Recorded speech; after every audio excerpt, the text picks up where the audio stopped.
성인이란 다 자란 사람, 어른을 가리키는 말입니다. 일반적으로는 생물학적 성장이 정점에 달해 더 이상 성장하지 않고 노화되고 있는 사람을 말합니다. 사회적으로는 더 이상 부모에게 귀속되지 않아 신체적인 자유와 더불어 행동에 대한 책임을 스스로 지는 사람을 말합니다. 더불어민주당 박지현 비상대책위원장은 4월 14일 더불어민주당 당사에서 오마이뉴스와 가진 인터뷰에서 이렇게 말했습니다. 제 발언과 행동을 보실 때 여성, 20대, 정치 초보의 잣대를 걷어주시면 좋겠습니다. 20대는 부모와의 관계에 있어서도 경험을 바탕으로 내리는 판단력의 질에 있어서도 아직 미숙하다고 보는 시선이 일반적입니다. 박지현 비대위원장의 말은 그런 시선을 거두고 어른 대접해달라는 말입니다. 박지현 위원장이 말한 여성, 20대, 정치 초보라는 정체성들은 선입견을 가질 요소가 되기도 하지만 누군가가 강제한 것도 아닙니다. 그것들은 박지현 위원장의 본질입니다. 그것들을 부정할 방법은 없습니다. 사람들은 이미 박지현 위원장을 어른 대접해주고 있습니다. 성인이 아닌 미성년으로 대우한다면 박지현 위원장에게 향하는 많은 비판들은 거둬들여지거나 처음부터 나오지 않았을 것입니다. 당신이 미성숙한 사람이라서 당신의 판단을 미성숙하다 말하는 사람은 없습니다. 미성숙한 판단과 발언들을 늘어놓기 때문에 당신을 미성숙하다 말하는 것입니다. 선입견이 아니라 행동에 따른 판단입니다. 비상대책위원장이라는 직책의 권위를 여성, 20대, 정치 초보라는 선입견으로 무시하는 게 아니라 오히려 그런 선입견들을 비상대책위원장이라는 직책의 권위로 배제하고 있습니다. 그 자리에 박지현 위원장이 아니라 누가 앉아있든 지금 박지현 위원장과 같은 판단과 말을 늘어놓는다면 똑같은 비판을 받게 될 것입니다. 어른 대접을 받고 싶다면 어른스럽게 행동하시길 바랍니다. 여성이라는, 20대라는, 정치 초보라는 정체성 뒤에 숨으려 들지 말고 자신의 판단과 발언에 대해 책임을 지고 자신을 향한 비판 앞에 겸허해지라는 말씀입니다. 성인으로서, 위원장으로서 존중받고 싶다면 말입니다. 안녕하세요. 오늘은 4월 22일 금요일입니다. 나이브TV 문을 열겠습니다. 저는 나이브TV 블랙하우 BC입니다. 호구매님. 네, 호구맨입니다. 네, 호구매님 한 주간 안녕하셨습니까? 네, BC님은 별일 없으셨습니까? 네, 저도 별일 없었습니다. 별일이 뭐 있을 게 뭐 있겠어. 그렇죠. 별일 있으면은 안 좋은 거죠. 뭐 이제 그 들리는 소식에는 이제 5월 1일이면은 그 이제 방역 조치가 완전히 해제되고 일상 회복된다고 하죠. 아, 그러면은 네. 이제 뭐 마스크도 아마 프리일 겁니다 아마. 근데 이제 뭐 개인의 선택이니까 저는 지난주에도 말씀드렸다시피 당분간은 쓸 것 같아요. 별로 이제 불편한 것도 못 느끼겠고 좀 가끔 이제 좀 뭐 오르막 같은 거 많이 오르고 하면 숨차고 그럴 때는 좀 마스크 쓰면 불편하긴 하지만은 그런 거 이외에는 뭐 마스크 써도 불편한 것도 없고 그리고 저기 살쪄가지고 턱선도 다 날아간 마당에 마스크로 커버라도 해야지. 우리 마스크 제법 오래 썼죠. 2년 넘었죠 이제. 그렇죠. 네, 그러니까 20년부터 쓰기 시작했으니까. 이제 갑자기 또 벗으려면은 어색할 것 같아요. 네, 허전할 것 같아요. 예, 오히려 진짜. 쓰는 게 디폴트고.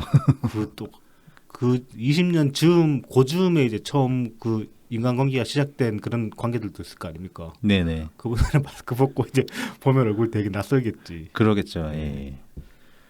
아, 이번에도 한 주간 많은 일들이 있었습니다. 네, 뭐 언제나 그렇죠. 네네네. 좀 선거 끝나고 이제 좀 우리도 이슈도 없고 좀 잠잠해지지 않을까 그런 생각했는데 그 진짜 오판이었고 당분간 또 단꼬라지가 저렇기 때문에 그러니까 그 보통은 이제 대선 같은 큰 이벤트가 지나가고 나면은 네. 좀 숨고르기 같은 게 있잖아요. 그렇죠. 그거를 뭐 언론에서는 이제 허니문이라고 표현하기도 하고. 그건 이제 그 당선자 쪽에 대한 어떤 이제 언론이 관대하게 봐주는 그런 시선이죠. 뭐 한 네네. 6개월씩 간다고 하죠 보통. 네, 그런 것도 있고 그런데 이번에는 그런 게 없어요.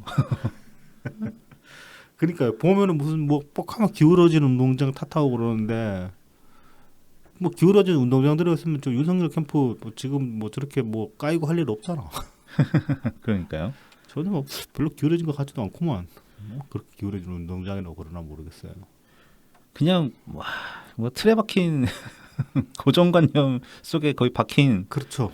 그런 얘기를 그냥 아무렇지 않게 네. 하는 것 같아요. 사실 뭐 검찰공화국 뭐 말을 할 수도 있다고 생각을 하는데 지금 현재 돌아가는 상황에 끼워 맞추기에는 조금 과도한 거 아닌가. 검찰공화국 그 프레임은 아무래도 이따가 또 이제 얘기를 하게 되겠지만은 뭐 결국은 노무현 대통령 서거 때문에 서거를 가장 악의적으로 활용하는 게 그 검찰공화국 프레임 아닌가 뭐 저는 그렇게 생각합니다. 네네. 아 그리고 저희가 최근 이제 3주간이었죠. 네. 문재인 정부 국민 보고서를 연재를 했는데 매주 하고 있었는데 이제 이번 주부터 중단하기로 했습니다. 뭐 다른 이유가 있어서가 아니라 그 저희 이번 주 화요일부터 지난 화요일부터 이제 오늘 지금 요 시간에도 지금 방송하고 있을 겁니다. 네 그렇죠 그렇죠. 오늘이 4부인가요? 네 4부 예. 화수목금에서 오늘까지 했을 때 4부작으로 그 저희가 원래 방송에서 다루고 했던 내용들을 4부작으로 청와대에서 아주 영상으로 깔끔하게 잘 만들어 주셨어요. 보니까 임팩트가 차원이 다르지. 아 영상의 파워. 우리가 그냥 대충 주절주절 읽는 거라. 그래서 이제 그 도저히 그거보다 잘할 자신이 없기 때문에 그렇죠. 의의가 없습니다. 네네. 사실 그리고 이걸 처음에 이제 그걸 해야 되겠다고 생각했던 게 그게 그냥 홈페이지에 그 기록 보관되는 자료로서만 남아 있으면은 아무래도 좀 관심이 떨어지지 않을까 싶어가지고 그걸 좀 사람들이 이제 청취하시는 분들이라도 좀 챙겨 보셨으면 하는 마음에서 이제 이걸 시작했던 건데 청와대에서 훌륭한 컨텐츠를 내놓으셨기 때문에 저희가 할 필요가 없습니다. 그래서 이제 이번 주부터는 그건 안 하기로 하고 그 다음에 이제 매주 그러니까 그 화수목금에서 8시 10분에 이제 최초 공개를 하고 그 뒤에 이제 그 청와대 유튜브 계정에 계속 그 동영상들이 올라와 있으니까 그것들 한 번씩 꼭 봐주시면 좋겠습니다. 저도 이제 어제까지는 챙겨봤는데 잘 뽑혀 나왔어요. 근데 이제 좀 아쉬운 게 그 트위터에서 몇 분들이 지적을 하셨던데 그 정부 관계자들이 이제 쭉 짧게나마 인터뷰들이 많이 나오는데 유독 이낙연 총리는 안 보이더라. 네네. 뭐 의도적으로 배제한 거 아니냐. 뭐 그런 지적들이 있는데 모르겠습니다. 뭐 어떤 맥락이 있어서 그러는 건지는 잘 모르겠는데 뭐 좀 찜찜하긴 합니다, 사실. 네네. 네.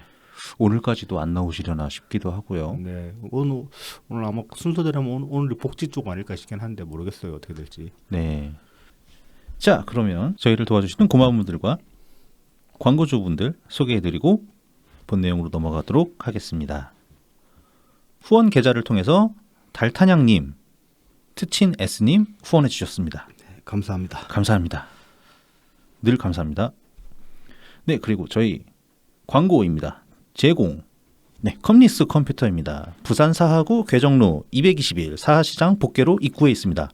컴퓨터 조립 수리 전문점이고요. 원하시는 사양에 맞춰서 최적의 견적으로 조립부터 세팅까지 완벽하게 마무리해 드립니다. AS와 고장 수리뿐만 아니라 원격 지원 및 업그레이드도 가능하니까요. 부담 갖지 마시고 언제든지 문의 주세요. 네. 070-8742-9595입니다. 뭔가 좀 광고스러워졌다. 조금 다담았어요.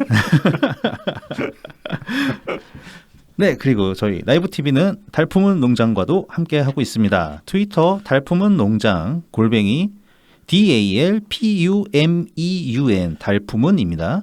인스타그램 달품은 농장 _ 농사짓는 문파 골뱅이 DALPUM 숫자 1입니다.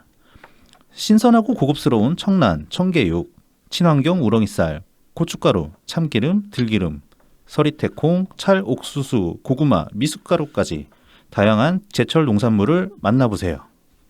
자, 그럼 본 내용을 한번 시작해 보죠. 네. 오늘이 혹시 그 무슨 날인지 아십니까?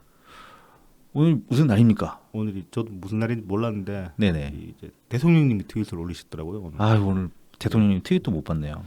오늘이 지구의 날이라고 합니다. 그래서 지구의 날을 맞이해가지고 또 대통령이 트윗을 하나 올리셨는데 이게 이제 52년 전에 미국에서 대규모 원유출 사고가 오늘 있었대요. 52년 전에요. 네, 그래서 이제 그날을 이제 뭐 기억하자는 의미로 이제 오늘을 지구의 날로 정했다고 합니다. 그래서 이제 올해 지구의 날 그 주제는 지구에 투자하자라고 합니다. 그래서 이제 네. 8시 10분 저녁 8시 10분 지금 이제 저희는 20분이니까 지나갔죠. 8시 10분부터 10분간 그러니까 8시 10분에서 20분까지 소등을 하자 집에서. 네, 네. 뭐 이제 그런 이제 캠페인을 벌였는데 뭐 저는 물론 그 시간에 이미 집 밖에 나와 있었고 불을 끄고 나왔기 때문에 네, 네. 소득이 되긴 했습니다만은 아무튼 뭐 그렇다고 합니다. 그래서 이제 뭐 탄소 중립이나 뭐 온실가스 감축 목표가 이제 2030년까지 40%다 이제 그런 말씀들을 하셨고 대통령님도 마지막으로 이제 오늘 금강송 한 그루를 지구에 투자하겠다라고 하셨어요. 그러니까 나무를 심으셨나 봐요 오늘. 그리고 이제 또 그러고 나서 또 몇 시간 있다가 트윗에 하나 더 올라왔는데 또 오늘은 또 세계 습지의 날이라고 합니다. 아, 네네. 네. 그래서 이제 올해 세계 습지의 날은 보성볼교에서 마침 우리나라 보성볼교에서 기념식을 가진다고 합니다. 이게 이제 사실 매년 대통령님이 이런 트윗을 올리셨을 거예요. 네네, 그렇죠. 이런 날 챙기시니까. 근데 그동안은 다 패스했단 말이야. 네. 근데 이제 얼마 안 남았으니까 이런 트윗도 이제 눈에 들어오고 해서 자막하게 소개를 드려봤습니다. 아, 대통령님께서 그동안 소개하셨던 이런 기념일들을 네네. 모아보는 것도 재미가 있겠네요. 엄청 많을 겁니다. 거의 네. 뭐 한 달에 한 20일은 한 무슨 날이지 않을까? 그렇죠. 뭐 우리 이제 대한민국에서 지정한 날도 있고 그다음에 그렇죠. 이제 세계에서 지정한 날도 그렇죠. 있고 그러니까요. 네. 사실 거의 매일 하루가 빠짐없이 채워질 수도 있을 것 같아요. 지난주였나 제가 그 인트로글에 썼던 그 뭐야 팩트 체킹의 날도 있고 네, 네. 팩트 체킹의 날. 네, 그런 날도 있고 별의별 날이 다 있습니다 사실. 네. 뭐 발렌타인데이 같은 거에 이제 뭐 챙길 나이도 아니고 챙길 사람도 없고 이제 그것 좀 뭐지? 발렌타인데이 2월 원래 그 1월 14일부터 12월 14일까지 이렇게 빼곡하게 뭐가 이렇게 있었잖아요. 무슨 데이 예, 다 무슨 데이, 14일만 되면 뭐 한다고. 네네네. 네. 좀 그런 건 이제 유행이 많이 지나간 것 같아요. 그냥 다시 발렌타인데이랑 뭐 화이트데이 정도만. 화이트데이도 사실 억지로 만든 날이잖아. 그렇죠. 원래 발렌타인데이야 그 성자를 기리는 기독교 기념일이었다고 치지만은 화이트데이는 아무것도 아니잖아요. 그냥 일본에서 만든 거 아니에요? 그렇다고 들었어요. 그래서 뭐 일본하고 한국에서만 뭐 좀 하는. 이제 근데 보통 뭐 제 주변도 이제 다 나이 드니까 안 하더라고요. 그건 뭐 해서 뭐 합니까 솔직히. 얘들은 뭐 한창 좀 사귈 때도 막 그런 거 좀 하지 마라 그러고 맨날. 그런 거 챙길 정신머리 있으면 생일이나 까먹지 말고 챙기라 그러고 그랬는데 맨날. 아무튼 이 대통령님 이제 임기가 진짜로 2주일 정도 남았으니까 네. 그러니까 괜히 이런 것도 쓸데없이 눈에 들어오고 한 번 더 눈에 들어오고 그러더라고요. 네. 그리고 오늘 대통령님 굉장히 기념적인 또 일이 있었죠. 네. 그래서 북한 이제 김정은 위원장과 친서 교환이 있었다고 합니다. 네네. 그래서 북한 조선중앙통신이 22일 보도한 거에 따르면 오전에 이제 중앙통신에서 보도를 했고 친서 교환이 있었다고 그 박병미 청와대 대변인이 또 이제 관련해 가지고 오전에 이제 브리핑을 했습니다. 네, 그래서 대통령님 친서 내용을 살펴보면 이게 첫 대목부터 좀 뭉클하네요. 그렇죠. 우리 입장에서는 뭉클하죠. 네, 대통령으로 마지막이 될 안부를 전한다. 아쉬운 순간들이 벅찬 기억과 함께 교차하지만 그래도 김 위원장과 손잡고 한반도 운명을 바꿀 확실한 한 걸음을 내디뎠다고 생각한다. 대화로 대결의 시대를 넘어야 하고 북미 간의 대화도 조속히 재개되기를 희망했다. 대화의 진전은 다음 정부의 몫이 되었으며 김 위원장이 한반도 평화라는 대의를 간직하며 남북 협력에 임해달라. 남북이 만들어낸 판문점 선언과 평양 선언, 9.19 군사 합의가 통일의 밑거름이 되어야 한다. 남북의 노력이 한반도 평화의 귀중한 동력으로 되살아날 것을 언제나 믿고 기다리겠다. 이제 평범한 국민의 한 사람으로 돌아가지만 언제 어디에서든 한반도 평화를 위해 마음을 함께 하겠다. 이런 내용이었습니다. 네. 거기에 대해서 이제 김정은 위원장의 그 답장도 격조 있게 잘 쓰여졌더라고요. 네네. 평화와 번영을 위해 함께했던 나날들이 감회 깊이 회고했다. 우리가 희망하였던 곳까지는 이루지 못했지만 남북 관계의 이정표로 될 역사적인 선언들과 합의들을 내놓았고 이는 지울 수 없는 성과.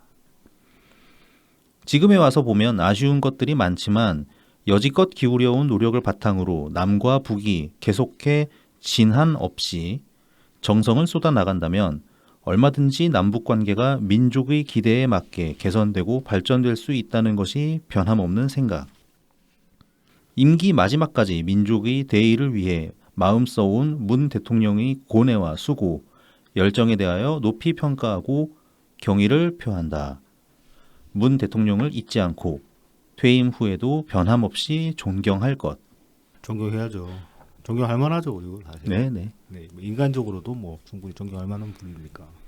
네, 아쉽습니다. 아유, 참 판문점선이라도 어떻게 이렇게 그러니까 이 국회까지 비준을 딱 얻어서 통과가 됐으면 그렇죠. 훨씬 더 의미가 깊어질 텐데. 그랬으면 정말로 그 크게 비가역적인 뭔가를 하나를 남길 수도 있었는데, 그러면 참 당 대표 우리 어떻게 보면은 그것도 따지고 보면은 우리가 문판 노릇을 제대로 못한 거야. 네네. 따지고 들어가 보면 이해찬을 어떻게든 막아냈어야 했어. 뭐 근데 모자랐죠. 네. 예, 힘이 모자랐어요. 그러니까 늘 뭐 이제 몇 번 비슷한 말씀을 드리긴 했습니다만 지난 경선 때 3차 슈퍼위크 때 그 결과를 보면은 진짜로 각 잡고 빡세게 준비하고 정신 바짝 차려서 빡세게 그렇게 했으면은 우리가 어떻게 역사를 또 바꿀 수도 있지 않았을까 그런 생각도 듭니다. 지금도 역사를 바꾼 거긴 한데 나름대로 이재명으로 흘러갈 뻔한 걸 어떻게 됐건 그 물꼬를 막고 물길을 틀긴 했으니까 역사를 바꾼 거긴 하지만은 처음부터 좀 더 각 잡고 이렇게 정신 번쩍 든 상태로 임했으면 어땠을까라는 아쉬움이 뭐 들기도 합니다. 이런 거 보면은.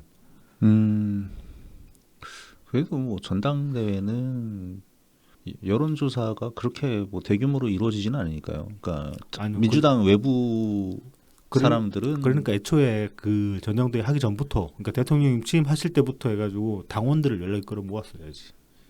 당원들을 영업을 당원 영업부터 띄웠어야지. 그렇게 해서 이해찬 저지할 만큼의 표를 만들어냈어야지. 이게 송영길도 있었기 때문에 이게 어렵습니다. 쉽진 않았죠, 물론 쉽진 않았지만은 거의 불가능에 가까운 미션이었다고 생각합니다.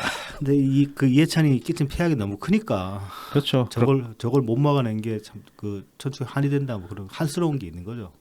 어쨌든 그 이해찬이 그 본인이 쌓아왔던 뭐 본인의 내공은 아니겠지만 그 포장지가 워낙 두껍고 그렇죠. 튼튼하기 때문에 그 뭐 쉽지 않았죠. 김호준이 10년에 걸쳐서 빌드업 해놓은 거라서 깨기가 쉽지는 않습니다, 사실은. 그리고 10년에 걸쳐서 당시 이제 김진표 의원은 철저하게 악마를 시켜놓은 상태였으니까 쉽지 않긴 했죠, 당시에. 뭐 그렇게 보면 또. 자, 아무튼 이 친서와 관련해서 이제 이낙연 대표님께서 또 SNS에 글을 올리셨어요. 보면은 이제 과거에 없던 일이고 역사적으로 정말 이렇게 그 퇴임 직전에 마지막으로 친서 이렇게 왔다 갔다는 게 과거에 없던 일이고.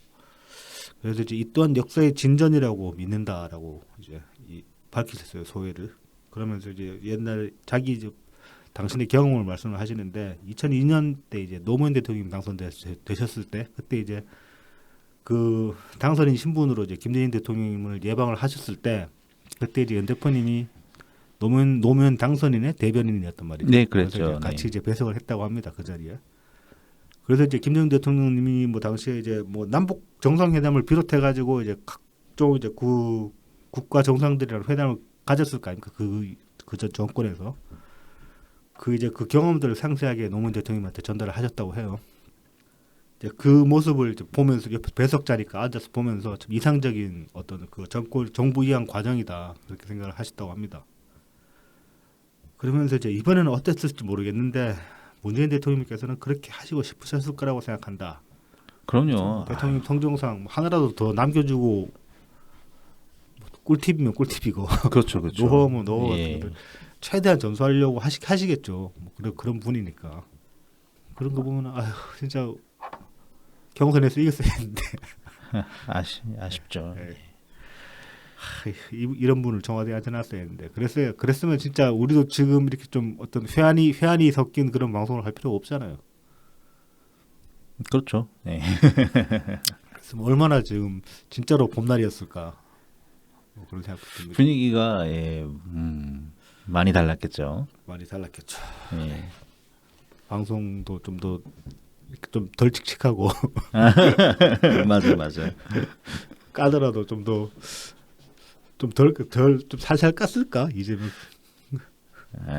그건 어려웠을 것 아 같습니다. 근데 이제는 깔 필요도 없었을 거야. 만약에 경선에서 그렇게 잘라버렸으면은 그야말로 완전히 이제 풀 다 죽은 무슨 그 진짜 시래기 꼴 되기 때문에 그때부터는 막 개나 소나 다 발로 차는 그런 신세가 됐을 테니까. 아닙니다. 근데 또 모릅니다. 그쪽에서도 그 만약에 경선에서 또 졌다고 하더라도 차기를 또 노리고 또 그렇죠. 그런다고. 네네. 끈질긴 사람이거든요. 어쨌든 그렇게 계속 움직여야지 본인이 사니까. 그렇죠. 항상 그 등 뒤에 뭔가 칼이 다가오고 겨눠진 그런 상태로 살아가고 계시는 분이기 때문에 네. 가만히 있을 수가 없죠. 계속 뭐 발버둥이라도 쳐야 되죠. 어쨌든 그래서 여기까지 왔습니다. 그래서 이제 다음 얘기로 그분 얘기를 한번 네. 해볼까요? 참 그 황당한 소식이 전해져가지고 말이죠. 며칠 전에 이제 그 가천대에서 이제 이재명 논문 표절 의혹에 관해서 최종 이제 그 입장이라면 입장이죠. 가천대 네네. 입장을 내놨습니다. 그래가지고 표절이 아니라 인용 부실이다. 인용 부실이라서 이제 뭐 학위 논문 뭐 취소할 필요도 없고.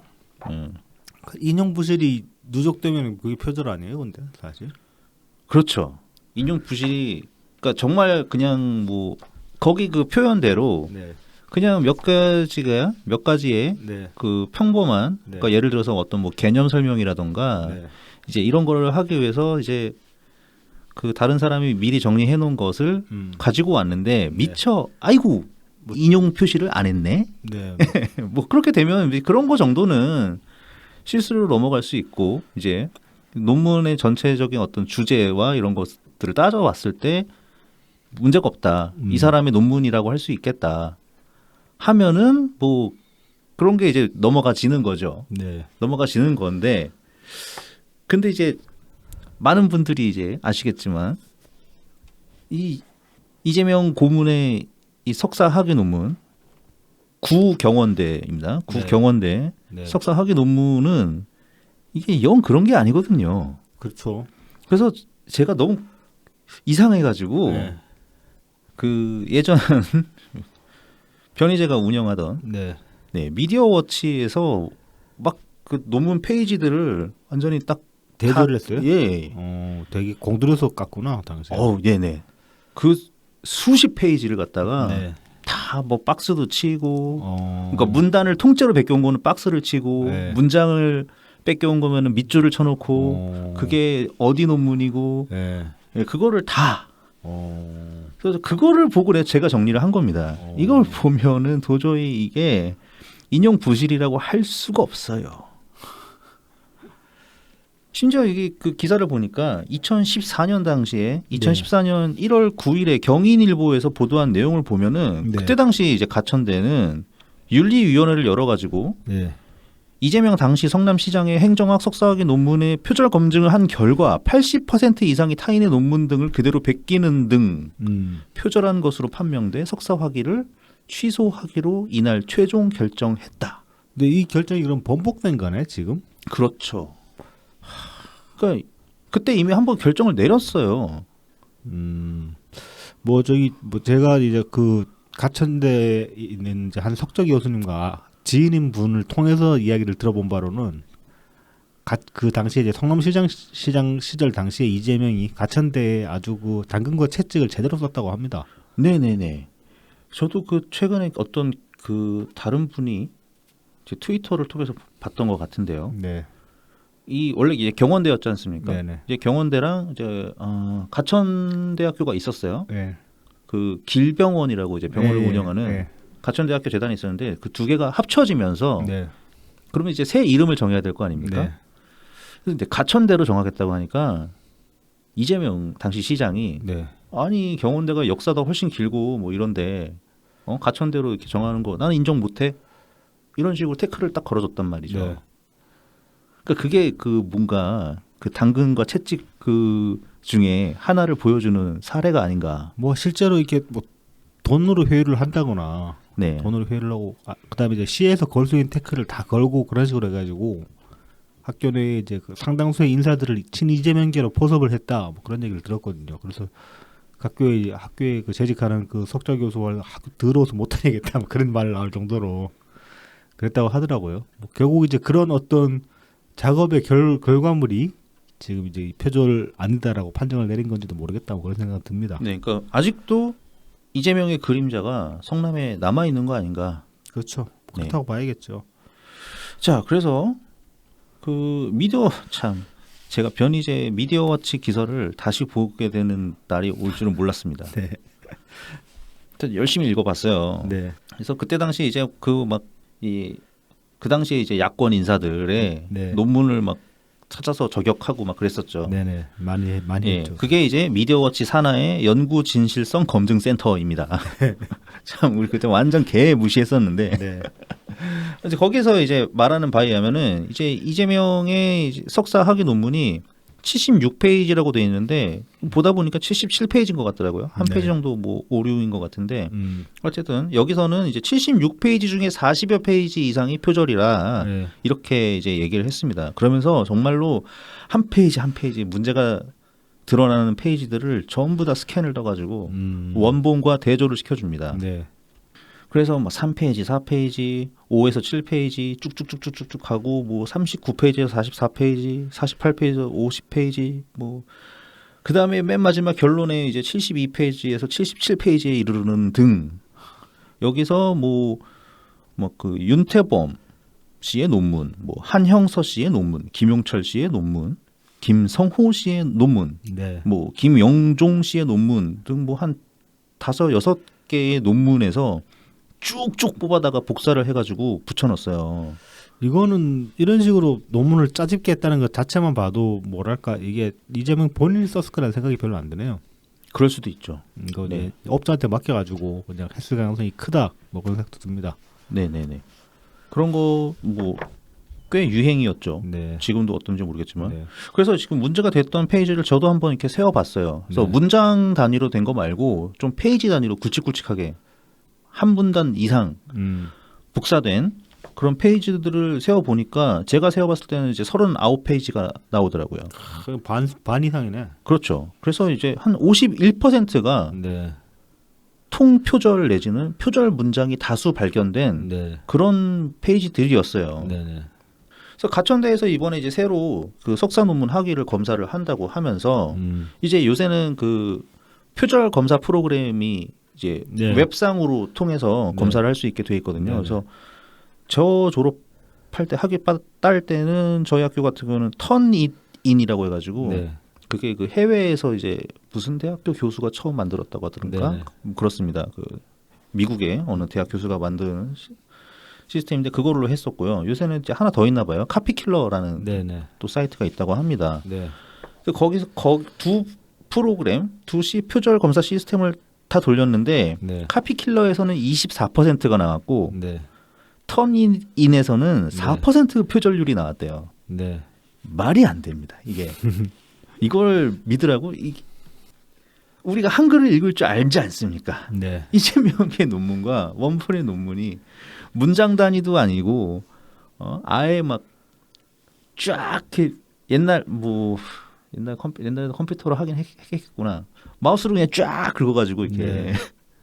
컨트롤 C 그 다음에 이제 컨트롤 V 딱 때려 넣은 네. 그런 양상이거든요. 그래서 도저히 이 24%가 4%가 나올 수가 없습니다. 그래서 뭐 가천대에서는 말을 하는 게 논란이 된 표절 부분이 연구 결과의 핵심 부분이 아니라 주로 도입부나 배경 설명에 있어 인용 부실로 인해 발생한 것이 대부분. 웃기는 소리입니다. 결론까지 다 그대로 받겠다면서. 예, 결론에 두세 개 문단이 결론이라는 글자 딱 박히고 첫 번째 문단과 두 번째 문단인가가 그냥 그대로 통으로 복사해서 갖고 왔는데, 예? 그리고 총 77페이지 아까 제가 이제 대충 읊어드렸지만 그냥 넘어가는 페이지가 거의 없습니다. 네. 3, 4, 5, 6, 7, 8, 9, 10, 11, 12, 13, 14, 15, 16, 17, 18, 19 그 다음에 좀 쉬고 25, 26, 27 그 다음에 또 쉬고 39, 40, 41, 42, 43, 44 이런 식으로 네. 쭉쭉쭉쭉 이어집니다. 네. 그러니까는 이건 뭐냐 서론, 본론, 결론 가리지 않고 끌어다 썼다는 거죠. 그러네 거의. 네. 이거를 어떻게 이렇게 얘기합니까? 진짜 양심 없습니다, 이거. 네. 진짜 손바닥으로 하늘을 가리는 네. 네? 그런 거를 하고 있는 거예요. 그리고 이재명의 석사학위 논문이 정말 질이 나쁜 게 개념 설명 인용이라고 하더라도 네. 그거를 그렇게 무개념으로 베껴 오는 사람은 없습니다. 그렇죠. 네. 원래 인용이라고 하면은 진짜로 그대로 갖고 올 때는 겹다운표를 딱 쳐가지고 붙여서 가져야죠. 예, 그것도 네. 그냥 그럴만하니까 그렇게 하는 거고 네. 그 문장이 너무 중요하다고 생각이 돼서 네. 보통은 그 사람의 논문에서 필요한 내용을 요약해서 발췌하게 돼 있죠. 그렇죠. 네네. 발췌해서 이제 자기 것으로 소화를 시킨다. 그렇죠. 그러니까 자기 문장으로 소화를 시켜서 구현을 해놓고 거기다가 이제 주석을 달아가지고 어디에서 인용했더라고 네네. 그렇게 말을 하는 거 아닙니까? 그 내용이 이제 내 논문의 논리 구조 안에 포함되는 거죠. 뭐 그렇죠. 근거로서 활용이 되거나, 네. 네, 아니면 반례로서 확인이 되거나, 네네. 활용이 되거나 그런 건데 그냥 그대로 갖고 왔단 말입니다. 네. 그리고 그 양이 너무나도 많습니다. 네. 아까도 말씀드렸지만 뭐 거의 절반이 넘는 절반에 가까운 그런 문장이 다른 사람이 쓴 문장을 그냥 갖고 왔다는 겁니다. 그게 어떻게 자기 논문입니까? 그죠? 노래를 하나 만드는데 내 노래의 절반이 다른 사람의 노래를 이렇게 어느 부분을 딱 띄어가지고 붙이고 그게 내 노래의 절반이 넘어. 네. 그런 건 샘플링이라고도 말을 못하지 않습니까? 마치 샘플링이면 그냥 샘플링하고 예. 출처를 밝히고 아니면은 뭐 번안곡 뭐 그런 식으로 이제 아예 그냥 곡 통째로 사가지고 쓰죠 그냥. 네, 그래서 뭐 차라리 좀 편집이라도 해서 만졌으면 네. 뭐 곡의 분위기를 좀 바꿨다든가, 그렇죠. 예, 뭐 속도가 좀 바뀌었다든가, 뭐 그런 거라도 있으면 되는데 이재명 그것도 아니야. 그냥 그대로 갖다 끼워져 왔으니까 이게 그렇게 될 수가 없다는 거란 말입니다. 네. 네, 그리고 뭐 연구 방법, 본문, 결론에 여기까지 뭐 그냥 정말 부분을 가리지 않고 다 복사회였는데 여기서 그럼 이재명 논문의 독창성이 어디서 나오겠습니까? 논리 구조까지 다 갖고 온 셈인데. 보통 이 저기 논문 심사가 한 6개월 정도 걸리나요? 논문 대학교에서 학술 논문 같은 거 발표하면은 6개월까지 걸리는 경우도 있긴 하겠지만은 그렇게까지 하는 경우는 잘은 없을 거고. 뭐 한두 달이면 끝나요, 보통? 한두 달 정도 되죠. 그러니까는 이제 그 논문 발표를 하기 전에 네. 이제 논문 작업이 진행되고 있는 걸 중간중간에 이제 그 심사위원들이랑 지도 교수님께 이제 보내드리면서 예, 중간중간 확인을 받죠. 이거 마치 그 해경공 대법원 판결을 보는 것 같은 그런 느낌이 드네요. 질질 끌다가 정말 말도 안 되는 소리를 해가지고 네네. 말도 안 되는 소리로 이제 그 죄를 면죄부를 주는 그런 꼬라지로 보이네요, 확실히. 그래서 제가 이제 카피킬러는 이제 사용을 안 해봤고, 네. 뭐 이제 저는 이제 해야 되니까 터니딘을 했어요. 그래서 이제 터니딘으로 했을 때 표절률 몇 % 뜬다. 이제 그거 제출을 해야 되거든요. 네. 요즘은 다 이제 그렇게 한다고 돼 있고, 심지어 학부생들 이제 뭐 숙제 레포트 낼 때도 그런 거 검사를 해가지고 네. 하는 걸로 많이 넘어갔다고 하더라고요. 그래서 옛날보다는 이제 조금 더 힘들게 만들어야 되는데 숙제를 하더라도 네. 요즘 대학생들은 근데 이게 터니딘이 아무래도 이제 해외에서 시작된 시스템이다 보니까 제 생각에는 한국어로 작성된 논문의 데이터베이스화 거의 안 돼 있어요. 적을 가능성이 있죠. 예. 왜냐면은 제가 제 주변에 이제 뭐 후배들 이제 네. 석사 학위 해서 졸업하는 애들도 다 보통 근데 이제 영어로 쓰기 힘드니까 한글로 쓴단 말입니다. 네. 잘 안 나와요. 표절률이 잘 안 나와요. 왜냐면은 외국 논문을 한글로 번역해가지고 이제 그런 식으로 그러니까 한 단계 거친 컨트롤 C 컨트롤 V라고 해야 되나? 이제 그런 식으로 이제 좀 하는데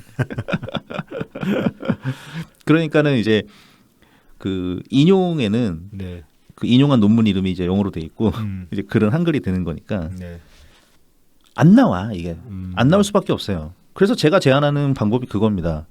이 미디어 와치에 공개되어 있는 것처럼 그 수많은 원본 논문들을 네. 터니딘에다가 집어넣고 그런 다음에 이재명 걸 넣어보자. 그게 제일 확실한데 같은 데서 그렇게 할 이유가 없잖아요.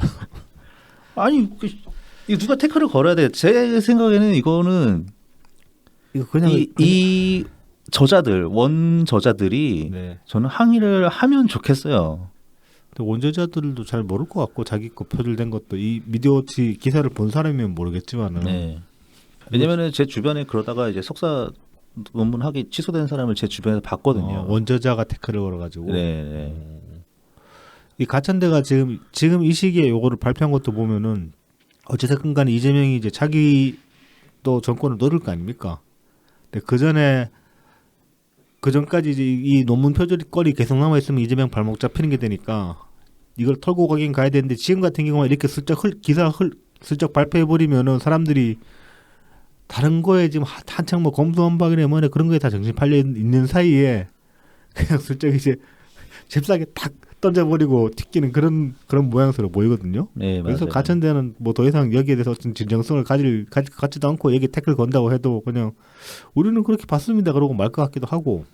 그러니까 말이죠.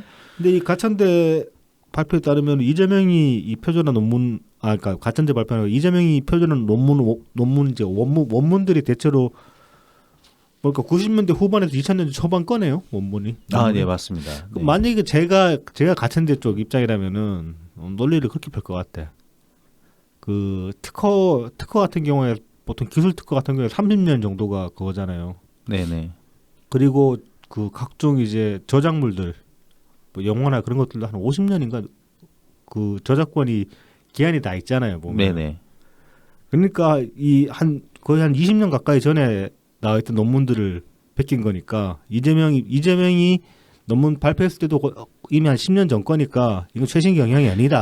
아 근데 그것은 그 말씀은 틀립니다. 왜냐하면 네. 이재명은 가천대 석사학위를 받은 게 아니라 경원대 석사학위를 받았다는 것을 기억 잊으시면 안 됩니다. 그럼 석사 학위를 몇 년에 받은 거죠? 2005년입니다. 그래요? 그럼 그 당시에 최신이네? 최신이죠.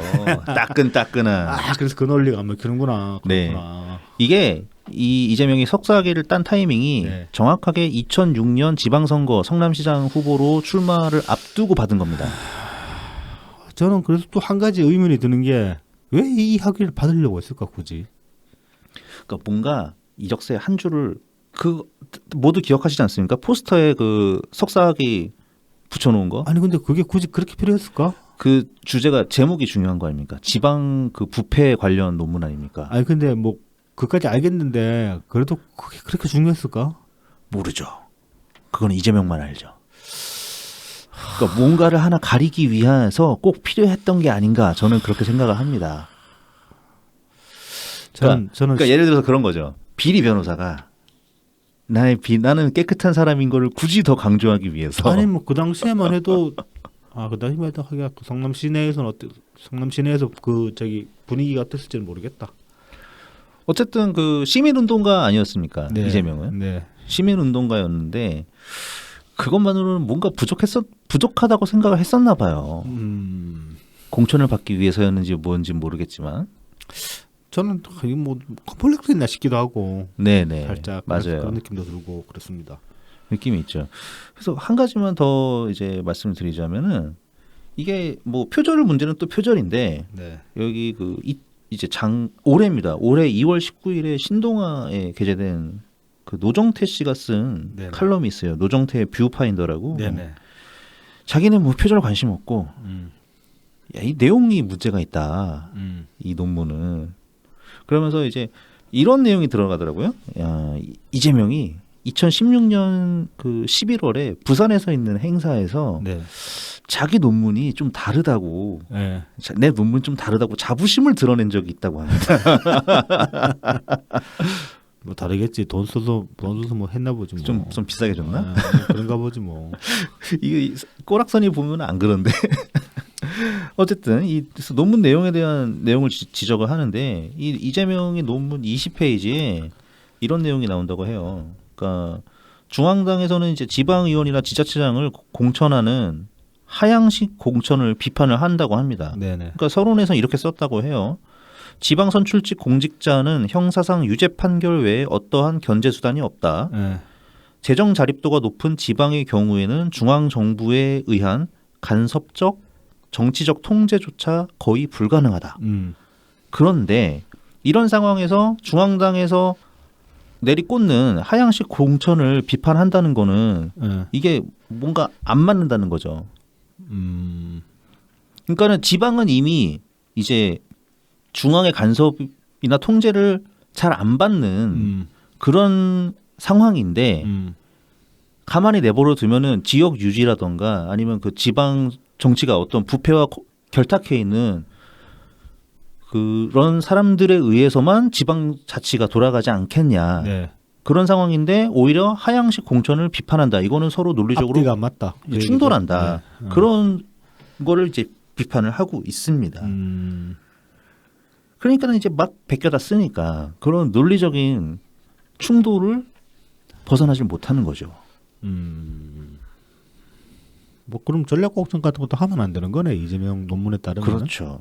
그러니까 이재명은 이제 그러니까는 오히려 그것도 안 되고 이것도 안 되니까 그러니까 네. 하향식 공천도 안 되고 그렇다고 뭐 지방의 그 부패한 사람들이 자기들끼리 짬짬이 해먹는 것도 안 되니까 그냥 뭐 뻔한 얘기합니다. 풀뿌리 민주주의, 시민 정치가 이 답이다. 뭐. 네, 답이다. 그래서 해결책이다. 시민들에 의해서 바텀업 방식으로 올라가서 네. 정치인들이 크는 그런 게 돼야 된다 하는 무슨 뭐 꿈꾸는 소리 같은.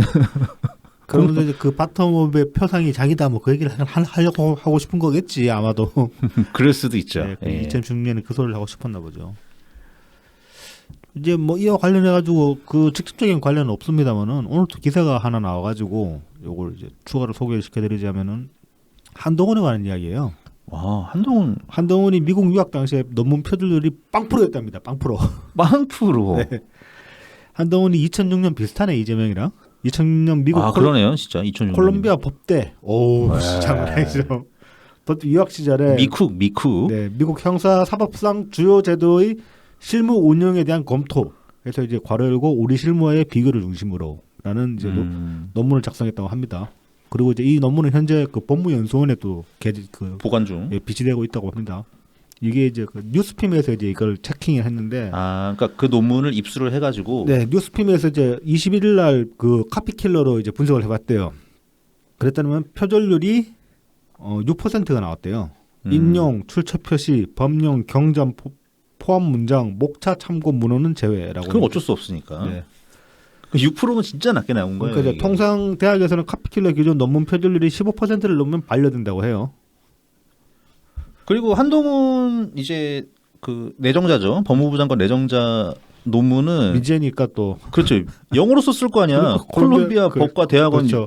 유학 시절에 그거를 한글로 썼을 리도 없고. 그리고 이제 여기에 좀 부연해서 설명한 게 보면은 그 이제 2006년에 한동훈 논문이 나온 뒤에 다른 논문에서 이제 한동훈 논문을 일부 인용한 사례들이 꽤 있다고 합니다. 그래서 이제 표절률이 이제 6%로 나온 게 다른 논문에 비교를 해가지고 그냥 그렇게 유사성만 찾는 건가 봐요. 이게 맞아요, 시간 맞아요. 순서대로 보는 건 아니고. 예, 그냥 문장만 네. 딱딱딱딱. 그러니까 이제 6% 나왔지만 이게 뒤에 한동훈 논문을 인용해서 쓴 것까지 합쳐가지고 6%로 나왔기 맞아요. 때문에 실질적으로는 0%로 봐도 무방하다라고 얘기를 합니다. 맞네. 네. 예. 이 양반 이 양반 다 가졌어 진짜. 독한 사람이다 진짜. 집도 잘 살지, 키도 크지, 옷도 잘 입지, 몸매도 좋아. 대머리도 아니었어. 아니었어요. 부인도 이뻐 거기다가 막 부인도 검사에다가 미인 검사야. 검사 부부네. 예, 변호사다 변호사. 부인은 변호사인데 센 법무법인 변호사인데 미인이더라고 보니까. 그래서 민주당 애들이 열폭할 만하구나. 그런 생각이 들긴 하더라고요. 아무튼 이 양반은 진짜 실력이 있구나. 대단한 이렇게 쓰는 거 보면 대단합니다 진짜. 그냥 뭐 그냥 누구처럼 간판 따려고 그냥 대충 뭐 얼레벌레 가가지고 그랬던 건 아닌 것 같아요 보니까. 이런 게 정말 다른 건 몰라도 능력 하나는 끝내주는 거죠. 그렇죠. 예. 뭐 이 정도는 인정을 해줄 만하죠. 사실 일단 능력은 인정. 그렇죠. 사람은 계속 두고 봐야 되는 거고요. 네. 그죠? 예. 뭐 근데 뭐 지금까지 그 특수부에서 이런 실적들을 보면은 그냥 나쁜 놈 때려잡는 사람이었기 때문에 저는 뭐 그렇게 뭐 이상할 거라는 생각은 안 들어요. 한동훈 이제 씨는. 뭐 이번에 이제 인사청문회 네. 하면 어떻게 될지 모르겠는데 뭐 민주당에서는 한동훈 법무부 장관 인사청문회만 비공개로 하자 뭐 이런 뭐 말도 안 되는 소리를 하고 있는데 지들이 차발일까 뭐 그러나? 그러니까 아니 비공개로 하려면 다 비공개로 하던가 그러니까요. 왜 특정 한 사람만 비공개로 하자고 하는 건지. 사실 저 윤석열 지금 당선됐을 때도 그 얘기를 했지만은 민주당이 이 새끼들이 어떻게 보면 지들이 열폭해가지고 한동훈 이 양반도 따지고 보면은 영입한다고 치면 민주당에서 영입할 수도 있는 사람이었어요. 네. 그렇잖아요. 뭐 할 수 있죠. 예, 윤석열을 받아들였다면 만약에 그렇죠. 그렇게 그렇죠. 악마를 안 시키고 그냥 그 이전에 김어준이 짜놓은 프레임 거기에 충실해가지고 윤석열을 그냥 우리 쪽 인사로 대접을 했으면은 한동훈 같은 사람도 우리 쪽으로 끌어들일 수 있었죠. 하지만은 끌어들였다면은 지금 민주당에 있는 애들이 못 버티겠지.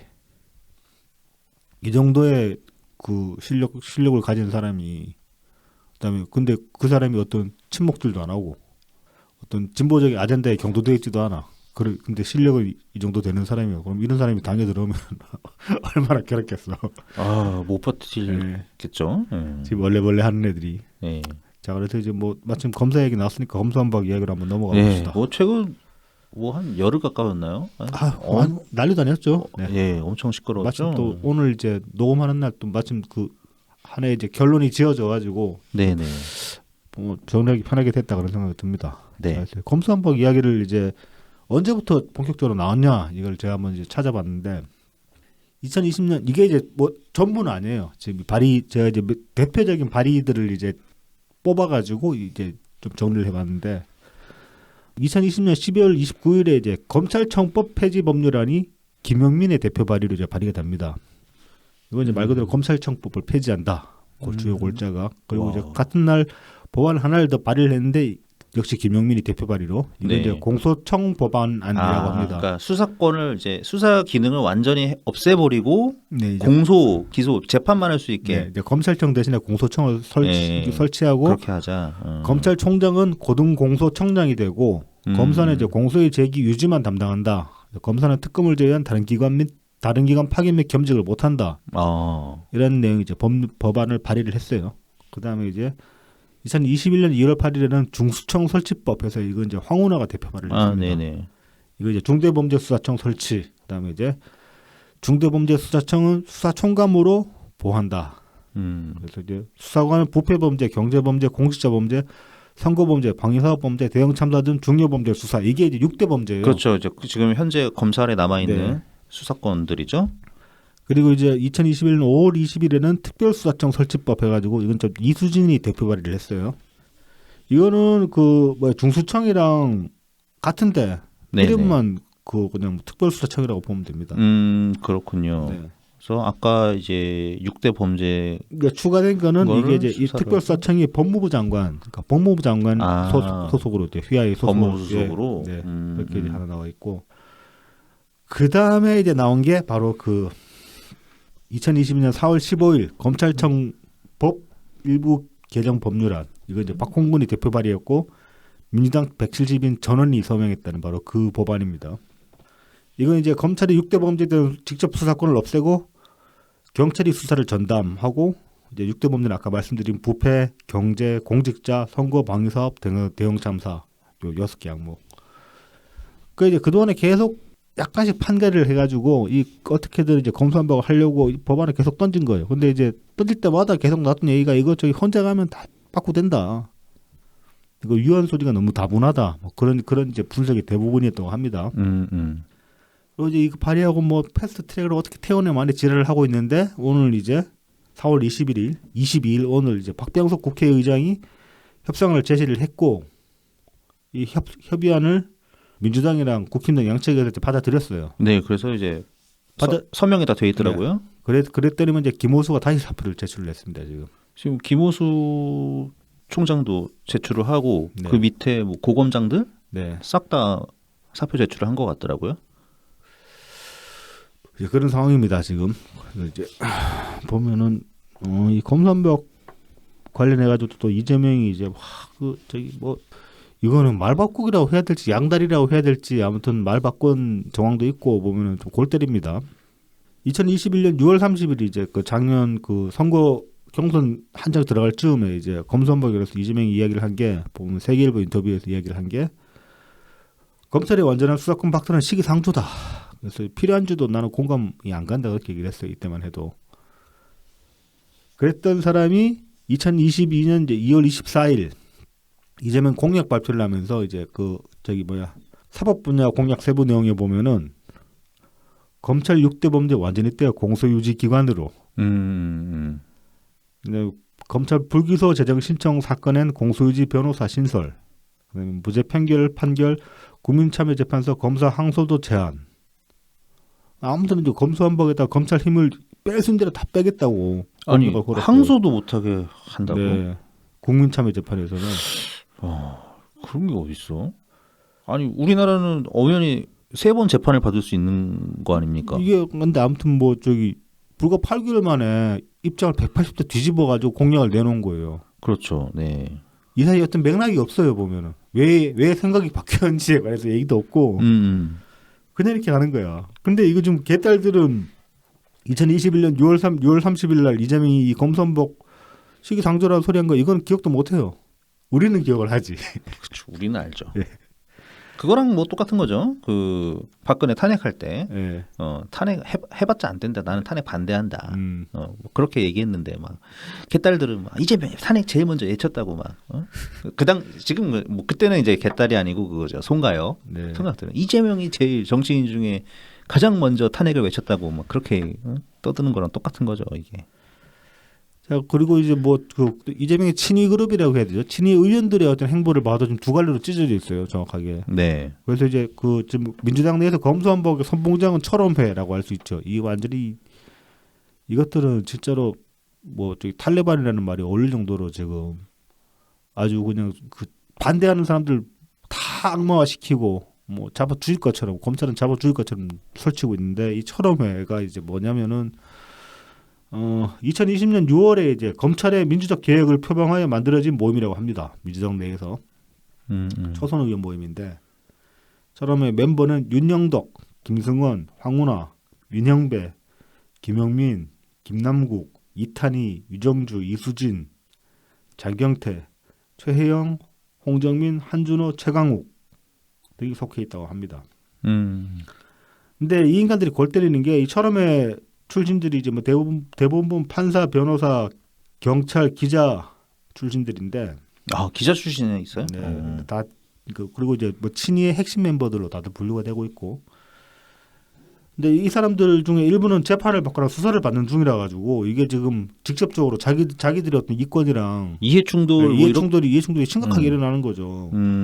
또 지들 수사 피하려고 이러는 거 아니냐 그런 지적도 나오고 있는 상황입니다.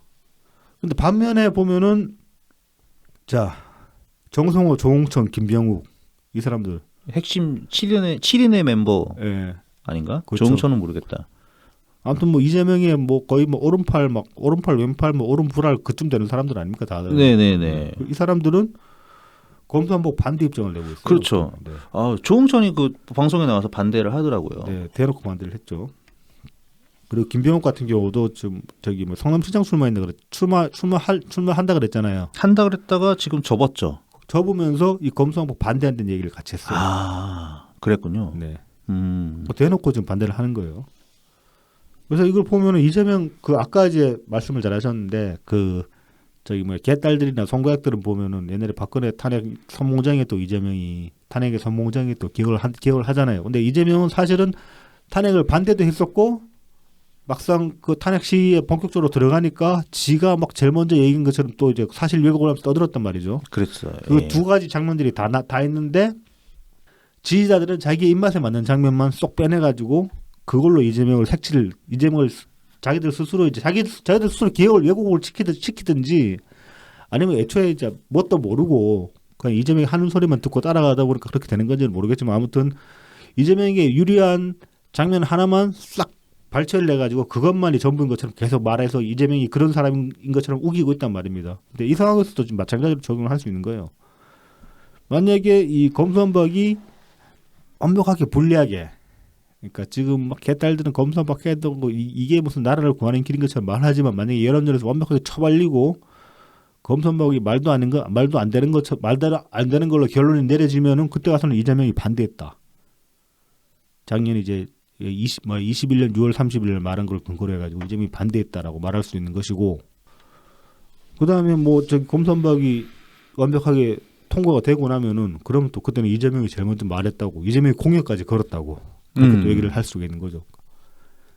이제 양다리이기도 하고 말 바꾸기가 되기도 하는 거죠, 이런 것들은. 그리고 이제 작년 것까지 갖고 오면은 이게 또 말바꾸기가 되기는 하는데 딱 최근 이제 이 검수완박으로 시끄러워진 아주 짧은 최근에 뭐 한 보름에서 한 달 정도만 갖고 얘기를 하면은 이거는 이재명이 더 얍삽한 거예요. 그렇죠. 그러니까 이재명은 딱 뒤에서 가려져 있거든요. 그렇죠. 전면에 안 나오죠. 네. 안 나오고. 근데 이재명의 손발들이 막 갈라. 왼손은 검수완박 막 해야 된다고도 하고 있고 오른손은 하지 마 이러고 있고. 그렇죠.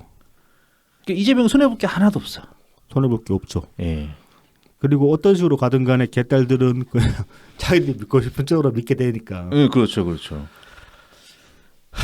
그러니까 나중이라도 뭐 이재명 말 바꿨네 이런 소리를 들을 여지가 더 줄어든 거죠. 그렇죠. 예. 그냥 뭐 이제 너 2021년에는 뭐 그랬다가 왜 대선 공약 때는 했냐 뭐 그 정도까지만 딱 되는 거죠. 그런 얘기도 개딸들은 안 하니까. 개딸들은 안 하고 계속 공약 얘기만 하니까. 2021년 그러니까 6월 30일 것 가지고 태클을 걸면은 아예 뭐 대꾸도 못 하고 대꾸도 안 하고 무시를 하면서 공약만 계속 들이대니까. 수박 뭐 똥파리 뭐 이런 그 소리만 할 거니까.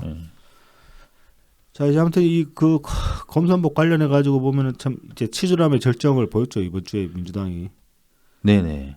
이게 이제 그 2012년에 이제 당시에 민주당이 정말 지리밀려났던 시절에 그때 이제 하도 그 당시에 한나라당은 그때 새누리였나 한나라였나.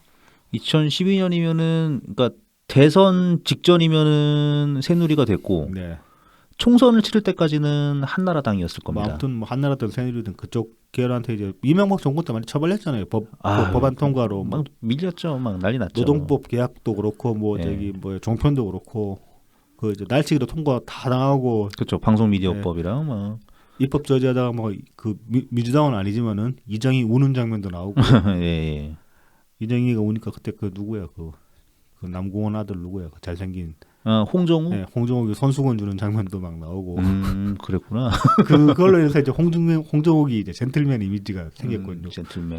그때 완전히 진짜로 이미지 안 좋았잖아요. 국힘당, 한나라당이 완전 저런 깡패도 저런 깡패가 없다 그랬는데 국회에서 이제 막 몸싸움하고 난리나고 하는 와중에 이제 이재희가 중간에 이제 막 시달리다가 지쳤는지 자괴감 들었는지 이제 자리에서 울고 있는데 홍정욱이 손수건을 쓱 주는 장면이 사진 찍힌 게 있어요. 이렇게. 그러니까 그 험악한 분위기에서 챙긴다고 뭔가 젠틀맨 이미지라고 그렇게 이제 이미지 메이킹이 많이 되긴 했었는데 아무튼 그런 식으로 이제 그 국힘 당시에 이제 한나라당이 그 다수당 횡포를 심하게 부리니까 그때 이제 민주당이 발의를 해가지고 바득바득 우겨서 겨우 통과시키는 게 국회 선진화법입니다. 그리고 이제 국회 선진화법의 조항 중에 보면은 안건조정위원회 이제 설치라는 게 있어요. 이게 뭐냐면은 어떤 안건을 두고 의견이 첨예하게 대립할 때, 여야가 첨예하게 대립할 때 해당 안건을 집중적으로 심리하기 위해서 그 안건이 속해 있는 위원회 산하에다가 사안에 설치하는 임시적 기구가 이제 안건조정위원회예요. 이게 이제 다수당의 이제 횡포를 막기 위해서 안건조정위원회 설치를 하는 거 이제 이거 이제 말하자면 소수당이 안건조정위원회 설치하자고 이제 설치를 던지면 받아야 돼요 무조건. 받아서 조정위를 설치해서 알아서 조정을 해야 돼 안건을. 그래서 이제 보면은 이거는 그 안건 조정 기간이 90일, 최장 90일이고, 그 다음에 이제 구성원은 총 6명인데, 여당에서 3명, 야당에서 3명. 그러면은 3대3 동수가 되면은 어떻게 하나요? 부결이죠, 뭐. 부결. 그러니까 이제 4대2가 나와야 돼요, 무조건. 4대2 이상이 나와야지, 4대2 이상이 나와야지 패스가 되는데, 네네. 이거 이제 민주당이 만든 법입니다. 네. 그래서 이제 이번에 국힘당도 안건 조정위원회를 던졌단 말이야. 그렇죠. 그러겠죠. 그러니까 이제 민주당이 여기서 꼼수를 부린 거예요. 지들이 법을 만들어 놓고 이 법을 피해가려고. 아까 이제 3대3이라고 말씀을 드렸는데 야당목 3명 중에 1명이 무소속이 들어가요. 그래서 이제 무소속 자리에다가 양형자를 배치를 시켰네. 처음에. 그렇죠. 양양자 의원이 보좌관 성추행 사건 때문에 잠시 지금 탈당이 돼 있는 상태죠. 네네. 이거 이제 양양 그 이제 그래서 이제 3대 3이 아니라 사실상의 4대 2 상황으로 만들려고 한 거구나. 만들려고 한 건데 그 이제 양양자 의원이 자기는 못하겠다. 자기는 반대 표명을 했죠. 검수완박 반대한다. 그리고 이제 이 안건조정위원회에서 이제 나가겠다. 그렇게 이제 입장을 표명을 했어요. 그리고 잠수를 탔거든. 그러고 연락 끊고. 네. 그랬더니 민주당에서 양양자만 꽂은 것만 해도 사실 이거 이러면 안 되죠. 사실 지들이 법 만들어 놓고 지금 지들이 그 그러니까 법을 깨는 건데. 심지어 근데, 자기들이 만든 법인데. 근데 이제 이거 하다가 이제 안 되니까 그래 그러더니만은 이 자리에다가 지금 이제 탈당해서 민주당이 아니지. 직전까지 민주당 의원이었던 민병덕을 아니 민형배. 민영배를 탈당을 시키네. 자진. 근데 여기서 얘네들이 진짜 한 가지 더 얍삽한 게 뭐냐면은 네. 민영배 탈당 기사가 딱 떴잖아요. 네. 민주당에서 뭐라고 했는지 알아요? 뭐라고 했는데요? 민영배 자의로 한 거다. 네.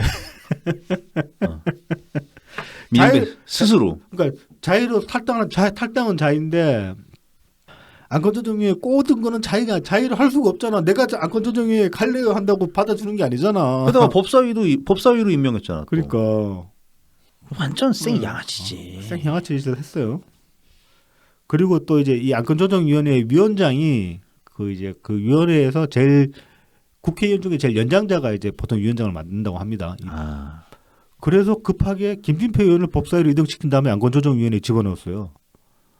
김진표 의원이 지금 75세 해가지고 국회 최고령이 사실 국회 의장급이잖아요. 네네. 짬밥이나 뭐 나이로 보면은 그런데 이제 여기 집어넣어가지고 위원장으로 또 앉혀놓은 거예요. 그래서 이제 자기들이 만들어놓은 국회 선진화법을 무력화시키려고 온갖 꼼수를 다 부린 겁니다. 이렇게. 야 이런 건 진짜 의회 독재라고 해도 할 말 없다. 그렇죠. 그리고 뭐 때문에 이렇게까지 하는지도 모르겠고 진짜로. 네. 뭐 사실 뭐 상당히 좀 신빙성 있는 관측은 그런 거죠. 대장동 실제로 이제 유동규가 증언한 바에 따르면 대장동 관련해서 연루되는 의원이 한 50명 정도는 된다. 근데 그 중에 대부분이 이제 민주당 의원이다. 그러니까 검찰이 그대로 대장동 수사 쭉 밀고 나가면은 좆될 놈들이 민주당 안에서 꽤 있다. 50명. 네. 뭐 그러니까 이재명 지키는 게 아니고 자기 지키는. 내가 좆되게 생겼다. 뭐 그런 거죠. 뭐 그렇게 보는 관점도 있습니다. 근데 이제 그럼 만약에 이게 다 통했으면 어떻게 됐을까? 그래도 잘 안 됐을 수도 있어요. 이게 이 법안이 어찌됐든 간에 안건조정위원회에서 잽싸게 심사를 거쳐가지고 패스트트랙에 올려가지고 윤석열 취임 전에 통과를 시켜야 됩니다. 안 그러면 윤석열 취임에 통과를 시키면 대통령이 바로 거부권 행사해버리면은 그때는 제적의원 3분의 2의 찬성으로 국회에서 통과를 시킬 수 있거든요. 과반으로 못 민다고. 과반으로 3분의 2. 잡아먹지 못한다고. 3분의 2면 200석. 근데 이제 이 생법을 해보면은 지금 민주당이 이제 171석 한 명 빠져나갔습니다. 민정배 때문에. 예. 네. 그리고 이제 무소속이 그래서 6명이에요. 친민주당 무소속이 김홍걸, 민영배, 박병석, 양정숙, 윤미향, 이상직 해서 6명이고 그다음에 용해인 한 명 있고 특이하게 권은희가 반대를 하고 있어요. 권은희가 찬성을 하고 있어요. 그렇습니까? 왜냐하면 권은희는 경찰 출신이긴 경찰 하죠. 때문에 네. 검찰의 원한이 아주 많은. 그래서 이걸 다 합치면 179예요. 한 석이 모자라는 거야. 절묘하네요. 네. 그래서 이제 국힘에서 이탈이 없는 한은 국힘이나 뭐 정의당에서 이탈이 없는 한은 안 되는 거야. 패스트트랙을 못 태우는 거야. 네네. 가지고도. 근데 이제 어찌됐건 지금 이제 합의안이 도출됐기 때문에. 네, 이제 박병석 국회의장이 합의안을 만들어서 합의를 시켰습니다. 네. 그래서 내용을 보면은 이제 검찰의 이제 6대 범죄, 아까 6대 범죄 수사권을 6개 중에서 4개를 빼가지고 부패 경제를 검찰이 가지고 부패 경제만 남기고 그거는 이제 1년 내로 이관을 하는 걸로 하고 그 외에 이제 공직자 선거 방위 사업 대형 참사 관련은 6개월 내로 경찰로 이관을 하는 거로 그렇게 하고 이제 검찰의 직접 수사권과 기소권은 분리하는 방향으로 가고 검찰의 직접 수사권은 한시적으로 네. 그다음에 직접 수사의 경우에도 수사하고 수사 검사 따로, 기소 검사 따로. 그거는 뭐 그 조국이 법무부 장관 할 때 나왔던 안 아니었나? 그게 아직 안 됐었나? 기소검사 수소 요즘은 기소검사랑 수사검사가 분리가 돼 있다고 알고 있는데요. 네. 자, 그래서 이제 특위를 구성한 다음에 6개월 안에 중수청 설립을 위한 입법 조치를 완성하고, 그러니까는 이제 좀 그나마 체계가 잡히는 거죠. 중수청을 일단은 먼저 설립을 하고, 그 다음에 이제 4개 범죄 분야를 4개 범죄 분야는 지금 당장 경찰로 넘겨야 돼요. 6개월 내로 이관하라고 했잖아. 그러니까 6개월 내로. 근데 중수청 설치가 이제 1년 넘게 걸리니까. 중수청 일단 입법부터 하는 거니까. 이거는 그래도 좀 그나마 낫지. 그나마 낫긴 한데 어쨌든 결국은 한 1년 6개월, 2년 지나면은 검찰의 모든 수사권을 다 없애겠다. 뭐 그런 얘기입니다. 뭐 그렇게 되는 거죠. 그래서 이제 중수청이 이제 발족을 하면 1년 이내에 중수청을 발족을 시켜가지고 발족을 하면은 이제 최종적으로 남은 부패와 경제 분야 수사권까지도 이제 네. 검찰에서는 이제 중수청으로 넘기게 네. 되는 것이죠. 네. 그래서 이제 이렇게 합의가 됐습니다. 그리고 이제 국힘당이 이 합의를 수용을 했어요. 그래서 이제 그 앞서서 이제 말씀드렸다시피 그 2020년부터 쭉 계속 발의되어 온 법안들에 대해서 이제 일률적으로 그 비판을 했던 게 이거 딱 위헌이다. 그런 얘기를 했었는데 지금 국힘당이 이제 마지막 이 합의를 했기 때문에 헌법재판소에 이제 뭐 제소할 소지는 좀 낮아 보이지 않나 뭐 그런 생각 듭니다. 뭐 근데 국민의힘이 직접 안 해도 다른 쪽에서 할 수는 있겠죠. 그러니까 정치 집단이 아니라 네. 뭐 변호사 집단이라던가. 뭐 그렇긴 하겠죠. 일단 뭐 그나마 조금 낫긴 하고 그나마 조금 시간 여유가 좀 더 생기기도 하고 뭐 그렇기는 한데 뭐 어쨌든 뭐 민주당은 더러운 꼬락선이 다 보였죠. 뭐 그렇죠. 진짜 이 민영배 탈당의 절정인 것 같아요. 그러니까 이거 자기들이 만든 마치 이재명이 자기 말 뒤집듯이 당 전체가 지금 자기 스스로를 부정할 셈이 되니까 이거는 진짜 이렇게 살면 안 되죠 진짜로. 그렇죠. 어디 가서 뺨 맞죠. 이렇게 이따구로 살면.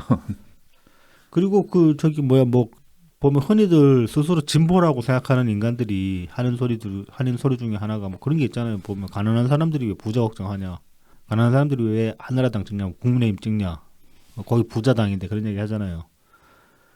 근데 지금 검찰개혁 말하는 애들 보면 전 존나 웃기는 게 니들이 왜 검사를 겁내세요? 대체 니들 대부분은 평생 가도 검사 볼 일이 없습니다. 일반인들이 뭐 진짜로 뭐 사람 죽이는 짓이나 아니면 뭐 돈을 막 여러 사람한테 돈을 빌려가지고 왕창 떼먹었다거나.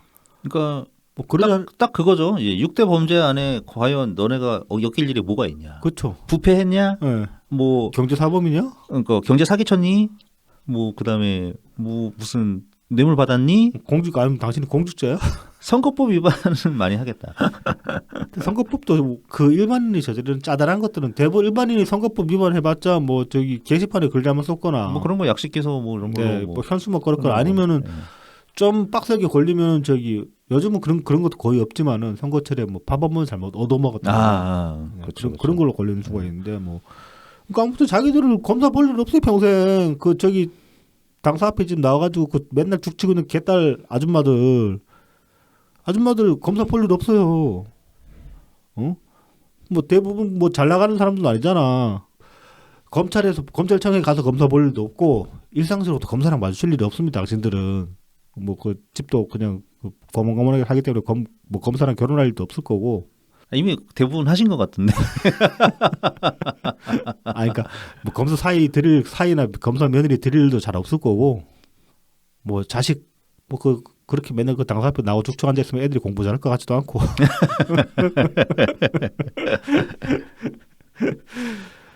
아무튼 그 검사랑 엮일 일이 없어요. 근데 뭐 왜 검사를 겁내요 대체? 난 이해가 안 돼. 나는 경찰이 겁난다니까 진짜로. 차라리 경찰은 우리 맨날 보잖아. 뭐 저기 그저께도 나 동네에 밤에 담배 사러 나갔는데 보니까 그 집 근처에 그 저기 술집에서 누가 술 먹고 애들 둘이 싸우다가 뻗어 있는데 그 경찰도 우르르 와 있더라.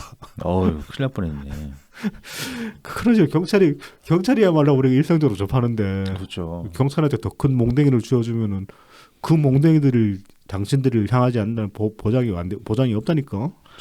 아니 당장에 그 조국이 만들었던 그 권력 개혁안 네. 보면은 국정원은 뭐 이제 국내 파트 딱 없애버리고 딱 해외 정보 수집에만 네. 집중하는 걸로 하고 네. 경찰은 인력이 엄청나게 많아가지고 거대 조직이기 때문에 네.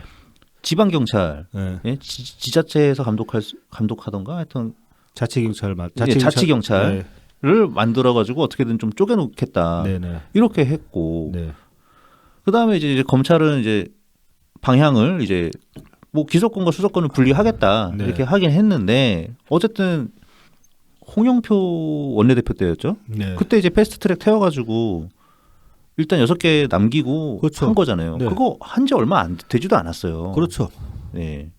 그래서 그 사이에 사실은 뭐 그래 중수청이나 이런 거를 잘 만들어가지고 먼저 시작을 해서 좀 잘 굴러가게 한 다음에 이제 넘기면 되는데 쪼개면 저도 그렇게 왜 남겨야 될지 잘 모르겠어요. 그러니까 뭐 굳이 안 넘겨도 되는 것 같기도 하고. 네. 그냥 이건 뭐 조직의 문제라고 없으면 그러면 중수청은 그렇게 그 뭐야 자기들 안위가 우선되는 조직이 안 된다는 보장이 있나? 저는 그 진짜로 모르겠다니까 이걸 왜 지금 당장에 그 검찰이라는 이제 그 사법 권력을 쥐고 있는 사람들한테서 권력을 뺏는 것 이외에 어떤 의도 저는 못 찾겠어요, 솔직히. 맞아요. 예. 그 그렇죠. 지금 검사들이 싫다. 지금 검사들이 눈에 가시다. 그래서 쟤들을 쳐내야 되겠다. 그 목적으로밖에 저는 안 보이거든요. 그러니까. 아니 그리고 뭐 경찰은 뭐 그냥 다 해주나? 그러니까 경찰은 뭐 윤석열 정부의 경찰 아니야? 행안부 장관. 저는 경찰한테 뭐 직간접적으로 당해본 건 이명박 때 경찰한테 당해본 게 제일 크기 때문에 저는 경찰 별로 신뢰 안 하거든요. 그래서 사실 그 형사물도 저는 한동안 별로 안 좋아했어요. 저 경찰 너무 미워하는 거다 그래가지고. 아무튼 참 그 뭐 공감도 안 가고 왜 저렇게까지 목숨 걸고 개 지랄인지도 모르겠고 좀 뭐 납득되게 설명이라도 한번 해줘봤으면 좋겠는데 그런 것도 없고 그냥 이렇게 하는 소리가 또 그 민주당의 한 새끼 또 뭐 저기 뭐 문재인 대통령님이 이거 저기 뭐야 힘 안 실어준다고 그 익명에 네. 네, 뭐 이재명겐 철험인지 어딘지 뭐 이거 욕해야겠다. 이거 욕 좀 합시다. 네, 잠시 하시죠. 어느 개 씨발 호로 새끼가 진짜로 뒤질라고 씨발 진짜 길거리에서 걸리면 내 이제 곱게는 안 보낸다는데 최소한 하다못해 똥콩 뒤에 침이라도 뱉는데 개새끼 씨. 어디서 진짜 그런 개족 같은 소리를 하고 진짜 참 이해가 안 되는 게 참 기도 안 차가지고 진짜 그래서 거기에 대해서 오늘 그 이철희 정무수석이 그 어디선가 얘기를 한 것 같던데 그 이제 청와대랑 네. 완전 여당이랑 소통 없다. 안 한 지 좀 됐다고. 했겠어 그 대선 치른다고 개 지랄을 떨었는데 그렇게. 그러니까 니네가 알아서 할 것이지 그러니까. 대통령님이 힘 실어달라고. 네.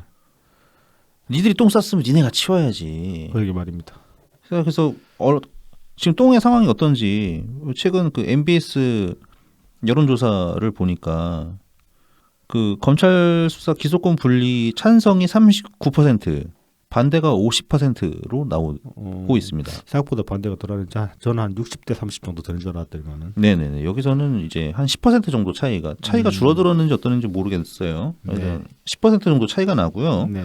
그 다음에 이제 4월 내 검찰 수사권 폐지를 4월 내 처리하는 거는 4월 내 법안 통과를 찬성하는 쪽이 27%.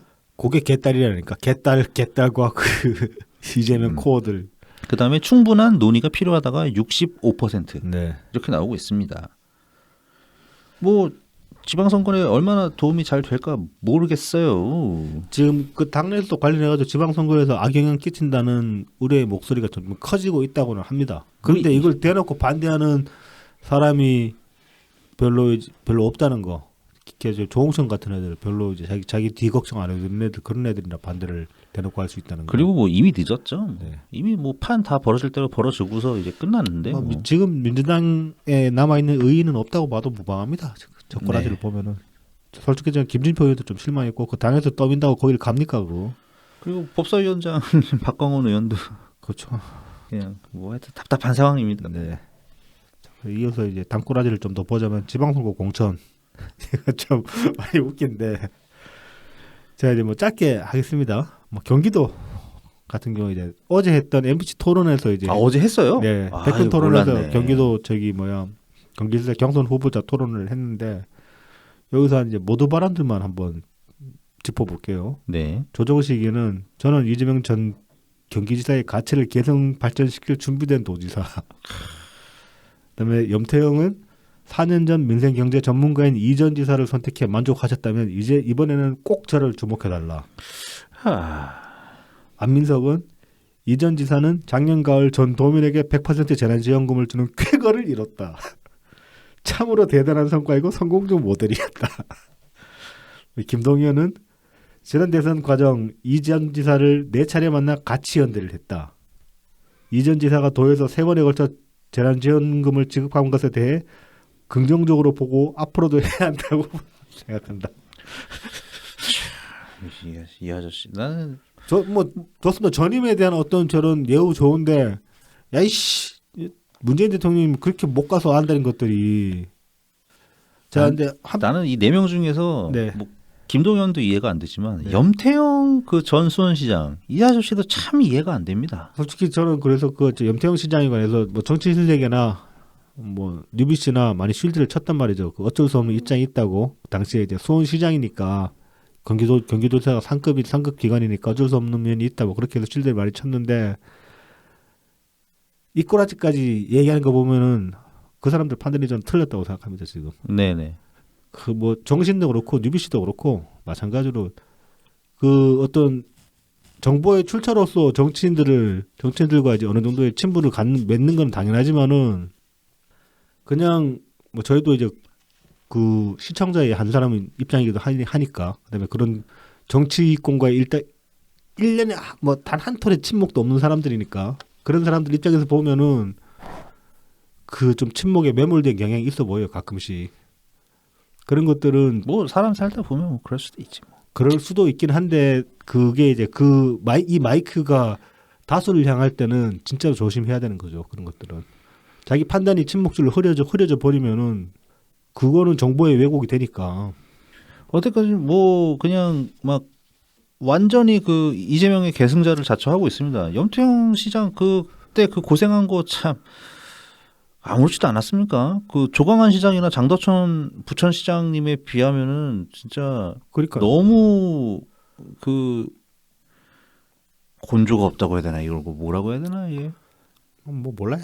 뭐 아무튼 뭐 얘기하고 싶지 않고 아무튼 저는 민주당에서 누가 되든 상관도 없고 다만 이제 저는 제 바람은 안민석이 나왔으면 좋겠다.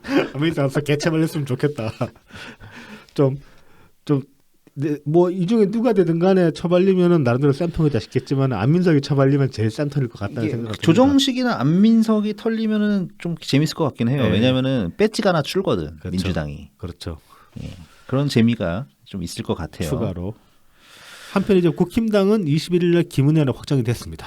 아, 네. 이게 한 10% 차? 뭐 예. 이 정도 차이로 이겼더라고요. 유승민은 흐리멍덩해가지고 사실. 그러니까 말입니다. 예. 왜 코나 아이를 왜 지키니? 그러니까 유승민은 이재명이 했던 전술이랑 똑같은 전술을 썼어요. 양다리를 걸쳤어. 이재명을 긍정하면서 이재명을 부정했어 같이. 그래서 저희 한창 트위터에서 사람들이 유승민 까고 있을 때, 그러니까 대통령 지지자 그룹들이 유승민을 까고 있을 때 이재명 옹호한다고 저게 이재명을 왜 옹호하냐고 그렇게 까고 있을 때 국힘당 지지자분 중에 한 분이 이제 그렇게 나온 적이 있어요. 유승민이 이재명 옹호하기만 한 거 아니다. 깎기도 한다라면서 이제 깐 내용들을 쭉 이제 걸어 주셨는데 유승민이 양다리 걸쳤어요. 이재명처럼. 그러니까는 뭐 바른미래당 만들었다가 다시 그냥 흡수돼 가지고 이 모양 이 꼴인 겁니다. 유승민은. 유승민은 그냥 그러다가 그냥 그대로 사라졌으면 좋겠어요. 그냥. 네. 별로 뭐 그렇게 될 것 같아요. 별로 네. 하는 것도 없고. 자, 그다음에 뭐 이어서 이제 서울시장 선거. 서울시장 선거는 사실 딴 거 볼 거 없고 송영길만 보면 되는데 이게 이제 뭐 그 지금까지 이제 송영길이 걸어온 서울시장 선거 관련해서 걸어온 이제 이 타임라인을 보면은 3월 29일 날 다들 아시다시피 뜬금없이 팔공산에 기어 들어갔어요. 송영길이. 네네. 거기서 템플 스테이 한다고 선거 뭐, 끝나고 네, 나서. 절에. 네. 그러고 있는데 김남국이랑 정성호가 찾아갔네. 찾아가서 서울시장 나와달라고. 그래서 이제 당시에 김남국이랑 정성호면은 누가 봐도 명백한 이재명이 메신저잖아요. 그럼요. 7인에. 뭐 걔네들 뭐 한 명만 갔으면 또 모르겠는데 한 명만 갔으면 개인 의견일 수도 있겠는데 두 명이 붙어가지고 갔으면은 뭐 뻔한 거지 뭐. 그렇죠. 가가지고 서울시장 나와달라고 등을 떠밀었어요. 그랬더니 뭐 이게 그게 등을 떠미른 건지 아니면 뭐 송영길이랑 사전에 협의가 됐겠지 사실. 협의가 됐는데 그냥 내가 나간다 그러면 뭔가 면이 안 서니까 그림 하나 만들어줘. 그림 하나 만들어줘 그랬겠지. 뭐 그런데 아무튼 그래 등 떠밀어가지고 송영길이 4일날 주소지를 서울로 옮겼어요. 옮기고 이제 그랬더니 뭐 그 뒤로부터 민주당 내에서 계속 송영길 저거 왜 나오냐고 그런 얘기들이 조금씩 나오기 시작했단 말이죠. 그래서 4월 8일 박지원이 이제 송영길을 대놓고 깠어요. 이때는 이제 부동산 문제로 실망시킨 분들이 예비 후보자로 등록하고 대선 패배에 책임을 지겠다고 물러난 전 당대표도 마찬가지로 후보자 등록을 했다. 우리 민주당이 과연 대선에서 진당이 맞는지 반성하고 책임질 자세는 돼 있는지 서로 잘 안다고 잘못된 선택도 눈 감아주는 원정주의가 민주당을 다시 패배의 늪으로 밀어넣고 있는 것은 아니지 심각하게 되돌아와야 한다. 대놓고 송영길 저격을 했습니다. 이렇게. 근데 이 박지원 그 공동 비대위원장이 네. 이재명이 해달라고 해가지고 됐잖아. 뭐 자기 말로는 그렇죠. 네. 아무튼 뭐 이랬더니면은 이제 4월 10일 날 송영길이 이제 나름 이제 출마의 변 같은 말을 했어요. 그래서 이제 뭐 누가 보더라도 질 것이라고 생각하는 선거에서 당을 위해 다시 한번 희생하겠다는 자세로 나서는 것이다. 이 뒤에 말은 좀 이제 좀 진심인 것 같은데 아무도 안 나가려고 하는 선거에 제가 현역 국회의원 임기를 포기하고 국회의장이 될 기회도 포기하고 그냥 한 템포 쉬어 가겠다는 거지. 뭐 그거를 아이고 웃겨. 화려하게 내가 너희들한테 빚을 지우고 빚을 지우고 내가 희생할게. 나중에 아니 웃겨. 표 줘. 국회의장이 될 기회도 포기하고. 아이고 웃겨. 여기 나오는데 욕은 안 하겠는데 송영길 씨 그럼 당신은 다음 선거에서 다음 총선에서 무조건 이긴다고 생각하는 거야? 그럴 수도 있죠. 개양구던가 이 양반이. 존나 웃기네. 국회의원이 될 기회를 포기해. 뭐 떡줄 사람 생각도 안 할지도 모르는데. 송트남 씨 무슨 자신감이야? 아무튼 뭐 이렇게 이제 뭐 아무튼 내가 희생하는데 내가 지금 서울시장 나간 거 자기 희생이다 이렇게 이제 변명을 했어요.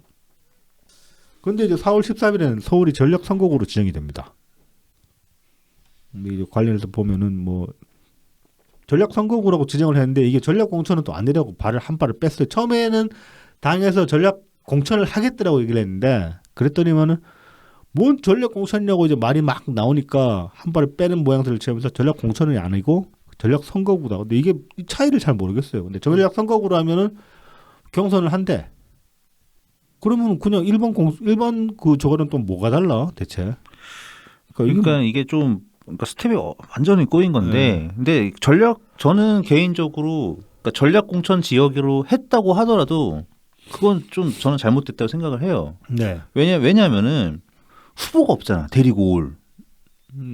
박지원. 나는 어떠냐 그랬잖아 박지원 씨가. 아, 그랬나? 네. 그러니까 차라리 그럼 박지원이라도 정말 데리고 오던가. 데리고 그냥 거기 앉아 있는 사람 저기 그렇죠. 후보로 이제 그 명패만 바꿔주면 돼요. 네, 명패 바꿔주면 그러니까 그렇게 하던가. 근데 그런 아무런 준비도 없이 일단 뭐 선거 두둑한 사람이 송영길, 박주민만 있는 게 아니잖아. 뭐 보니까 또 기타 등등이 많이 있더만요. 정봉주에, 김진애 한 6명 된다는 것 같더라고요. 박영선도 이제 드릉드릉 시동 걸고 있겠죠. 박영선, 그러니까 뭐 박영선을 꼽겠다는 건지. 네. 지금 근데 박영선도 뭐 잘 안 되는 것 같고 지금 아직까지는. 뭐 그리고 어쨌든 그러니까 전략 공천을 하려고 그러면 후보가 있어야 되는데 그것도 없는 상태에서 일단은 누구라도 하나 데려올 테니까는 다 빠져 있어봐. 이렇게 하는 거는 오히려 혼란을 가중시키는 거죠. 이게. 그러니까 이거는 공천관리위원회에서도 좀 잘못한 거 아닌가 생각이 들고, 그 다음에 뭐 윤호중 비대위원장도 도대체 이 사람 존재감이 없어. 뭐 하는 거야 도대체. 이 사람도 비대위원장이잖아요. 아니 왜 질책을 하십니까? 잘 망하고 있는데 박수를 쳐야지. 아니 앵간해야지. 아 저는 부족합니다. 더 확실하게 망해줬으면 좋겠습니다. 네네네. 자 그러면서 이제 4월 18일 날 민주당 공천위에서 송영길, 박주민을 컷오프한다는 얘기가 나왔어요. 네네 그랬죠. 컷오프. 그랬더니면은 걔 딸하고 박지원이 반발을 하네 갑자기. 그러니까 박지원 얘는 또 뭐야? 그러니까 아까 분명히 뭐 대선에서 패배한 전 당 대표가 막 예비 후보 등록했다고 막 한마디 하더니. 그러니까요. 그러면서 아주 좀 멋져. 그러면서 또 전략공천 방침 결정 환영한다 또 이랬어. 근데 다시 막 또 말 바꾸죠. 이 웃기네 얘도. 그러니까 4월 11일 4월 13일 전략선거로 지정을 했을 때에도 박지원은 서울시장 후보 전략공천 방침 결정을 환영한다. 뭐 특정 후보를 위한 전략공천이 아니다. 뭐 그런 식으로까지 얘기를 했는데. 네, 그렇죠. 그래놓고는 막상 또 18일 날 송영길, 박주민을 컷오프 시킨다고 하니까 갑자기 또 막 반발을 해요. 들고 일어나면서. 뭐 송영길 뭐 대선 때 얼마나 애썼는데 경선하라고 막 그랬어요. 그 이제 뭐 개딸이야 원래 개딸이니까. 그렇죠. 개딸은 개딸이죠. 그 사람들 그렇다 치던데 박지원은 한 일주일 정도 지금 일주일이 아니구나 거의 한 3주일 정도. 네. 서울시장 후보 관련해 가지고 이렇게 그동안에 했던 행보들을 보면은 자기 원칙이 없는 사람 같아요. 그 원칙이 없는데 그거를 원칙 없다고 너무 말을 열심히 해. 네. 그 비대위원장 자리 정도 되면은 이게 평소 같으면 당 대표에 준하는 자리 아닙니까? 그렇죠. 당 대표죠 뭐. 그러니까 그러면 네 말을 하지 말고 말을 좀 들어가지고 정리를 해야지, 할 생각을 해야지. 네가 마음에 든다 안 든다 이 얘기만 하고 있으면 그마저도 막 메시지가 오락가락하면 어떻습니까 이거? 그러니까 일관성이라도 있어야 되는데. 그러니까요. 일관성이 없어요. 그러니까 뭐 네가 20대 아까 오프닝 잘 써주셨어요. 20대 뭐 여성 정치 초보 이런 거 이미지 걱정할 때가 아니라 네 주딩이나 걱정해야 된다는 이런 상황인 겁니다. 박지원이랑 이 개딸에 관해서 좀 더 이제 얘기를 해봅시다. 그래서 네네. 이 4월 20일 선의원 페이스북 글이 하나 있는데 이게 참 너무 웃겨가지고 소개를 해드리자면은 선의원이 이제 개딸님이 보내주신 위로 문자에 눈물이 난다. 이렇게 성숙된 마인드를 가진 민주당원이라니요. 여러분도 저와 함께 위로받아요 하면서 이제 개딸이 보낸 문자를 소개를 했어요. 페이스북에. 네. 문자 내용이 보면은 송고모 그동안 얼마나 답답하셨나요. 정치 배운 뒤 한 달 차밖에 안 되는데 이렇게 하려면 피가 마른다. 이보셔. 아유 씨발 진짜. 한 달밖에 안 됐는데. 예, 김어준도 잘 모르겠는데요. 네, 근데 민주당 저희 거예요. 절대 못 뺏겨요. 잘한 소리다. 니 해라. 예, 니거 해라. 니 해라. 니거 해. 예. 이재명 송영길 저희가 지킵니다. 이 고모님이 개딸들한테 손 내밀어 줬던 그날부터 평생 충성하기로 약속했다. 충성맹세. 미치겠다. 민주당 수박들 몰아내고 깨끗하게 빨아서 새로 태어나면 된다. 깨끗하게 우리가 때야. 우리가 때인가 봐. 검언 정성화 끝내고 이재명 대통령 만들면 된다. 이게 무슨 성숙된 마인드야. 이건 그냥 그 혁명전사 아닙니까? 혁명전사. 그 뒤에도 이 충성이라는 워딩이 아마 그 박지원한테도 나오고 싶은데 당원은 어떤 누구한테 충성을 바쳐야 되는 대상이 아닙니다. 심하게 착각하고 있는데 지지하고 충성은 달라요, 엄연히. 그럼요, 다르죠. 근데 무슨 지금 일반 시민이 충성이라는 말을 입에 담는데 이게 성숙된 마인드야? 아이씨, 난 빈방기도 끝났는데 뭔 충성이야, 충성은. 뭐 이재명이 월급이라도 줬어? 하다못해. 자, 이어서 개딸 포럼이라는 게 출범을 했다고 합니다. 물론 정치 명칭은 개딸 포럼은 아니에요. 네. 그래요? 깜짝 놀랐네. 이걸 이제 근데 이제 구성원들이 개딸이기 때문에 개딸 포럼이라고 부른다고 하는데 이제 정식 명칭은 블루 스타트 포럼 그래가지고 2030 여성 당원과의 소통 플랫폼을 이제 21일 발족을 했어요. 여기서 박지원이 이제 이제 인사말을 하는데 보면 최근 행사에서 20명의 자리 중에 저 혼자 여성이었던 적이 대부분이었다. 그런데 오늘은 윤호중 비대위원장 혼자 남자고 다 여자다. 그래서 이게 이제 새로운 그림 같고 앞으로 이런 자리가 더 많아졌으면 좋겠다. 많은 2030 여성들은 결코 정치 무관 여층이 아니고 뭐 정치 참여에 큰 열정이 있고 블라블라 해가지고 여성의 정치가 단순히 장애의 외침에 그치지 않고 깊게 뿌리내리길 바란다. 뭐 이 말까지는 좋습니다. 근데 저는 지적하고 싶은 게 지금 이 민주당 안에서 벌어지고 있는 여성 정치 여성 참여 정치가 여성이 정치에 참여하는 게 근원이 이재명이란 말입니다. 근원이 이재명 개딸 포럼이니까. 뿌리가 썩었는데 이게 뭐 열심히 줄기 쭉쭉 올라가고 가지 치고 해가지고 뭐 잎 활짝 피고 뭐 열매 맺고 하겠어요? 되겠냐? 자, 오늘 마지막으로 이 박지원 오마이 인터뷰를 좀 짚어볼까 합니다. 이게 4월 18일 했던 건데 이거 이제 많은 분들 보셨겠지만 오마이에서 아주 지면을 2회에 걸쳐가지고 사진도 아주 기사 붙여가지고 그러게 있어 보이는 프로필 사진 팍팍팍 박아 전신샷까지 찍어가지고 이렇게 팍팍팍 박아놨더라고요. 그러니까 상당히 밀어주는 그런 분위기예요, 느낌이. 그래서 이제 인터뷰 뭐 전부 다 보기에는 좀 그렇고 뒤에 가면은 좀 현안에 관한 내용들 나왔는데 뭐 굳이 그까지 다 짚어가지고 까고 싶진 않고 뭐 너무 구차하기도 하고 그래가지고 몇 가지만 좀 이야기를 해보자면은 뭐 정치 교체 이야기를 합니다. 첫 번째로 정치 교체라는 말을 이제 사실 그게 지난 대선 때 보면은 정권 교체라는 말을 못 쓰니까 정치 교체라는 말을 썼다고 저는 생각하거든요. 네, 맞습니다. 어쨌든 간에 교체라는 이미지를 문재인 정권에 대해서 불만을 가진 사람들의 표를 끌어오기 위해서 아주 얄팍한 수단이었죠. 교체라는 이미지를 가져오고 싶었어요. 그러니까 여론조사 상에서 네. 정권 교체 지지율이 더 높게 나오니까 그렇죠. 그 묻어가겠다. 야, 이재명이 총영기 그랬잖아. 이재명이 하는 것도 정권 교체다. 그렇죠. 이런 그렇죠. 말을 분명히 했거든요. 네.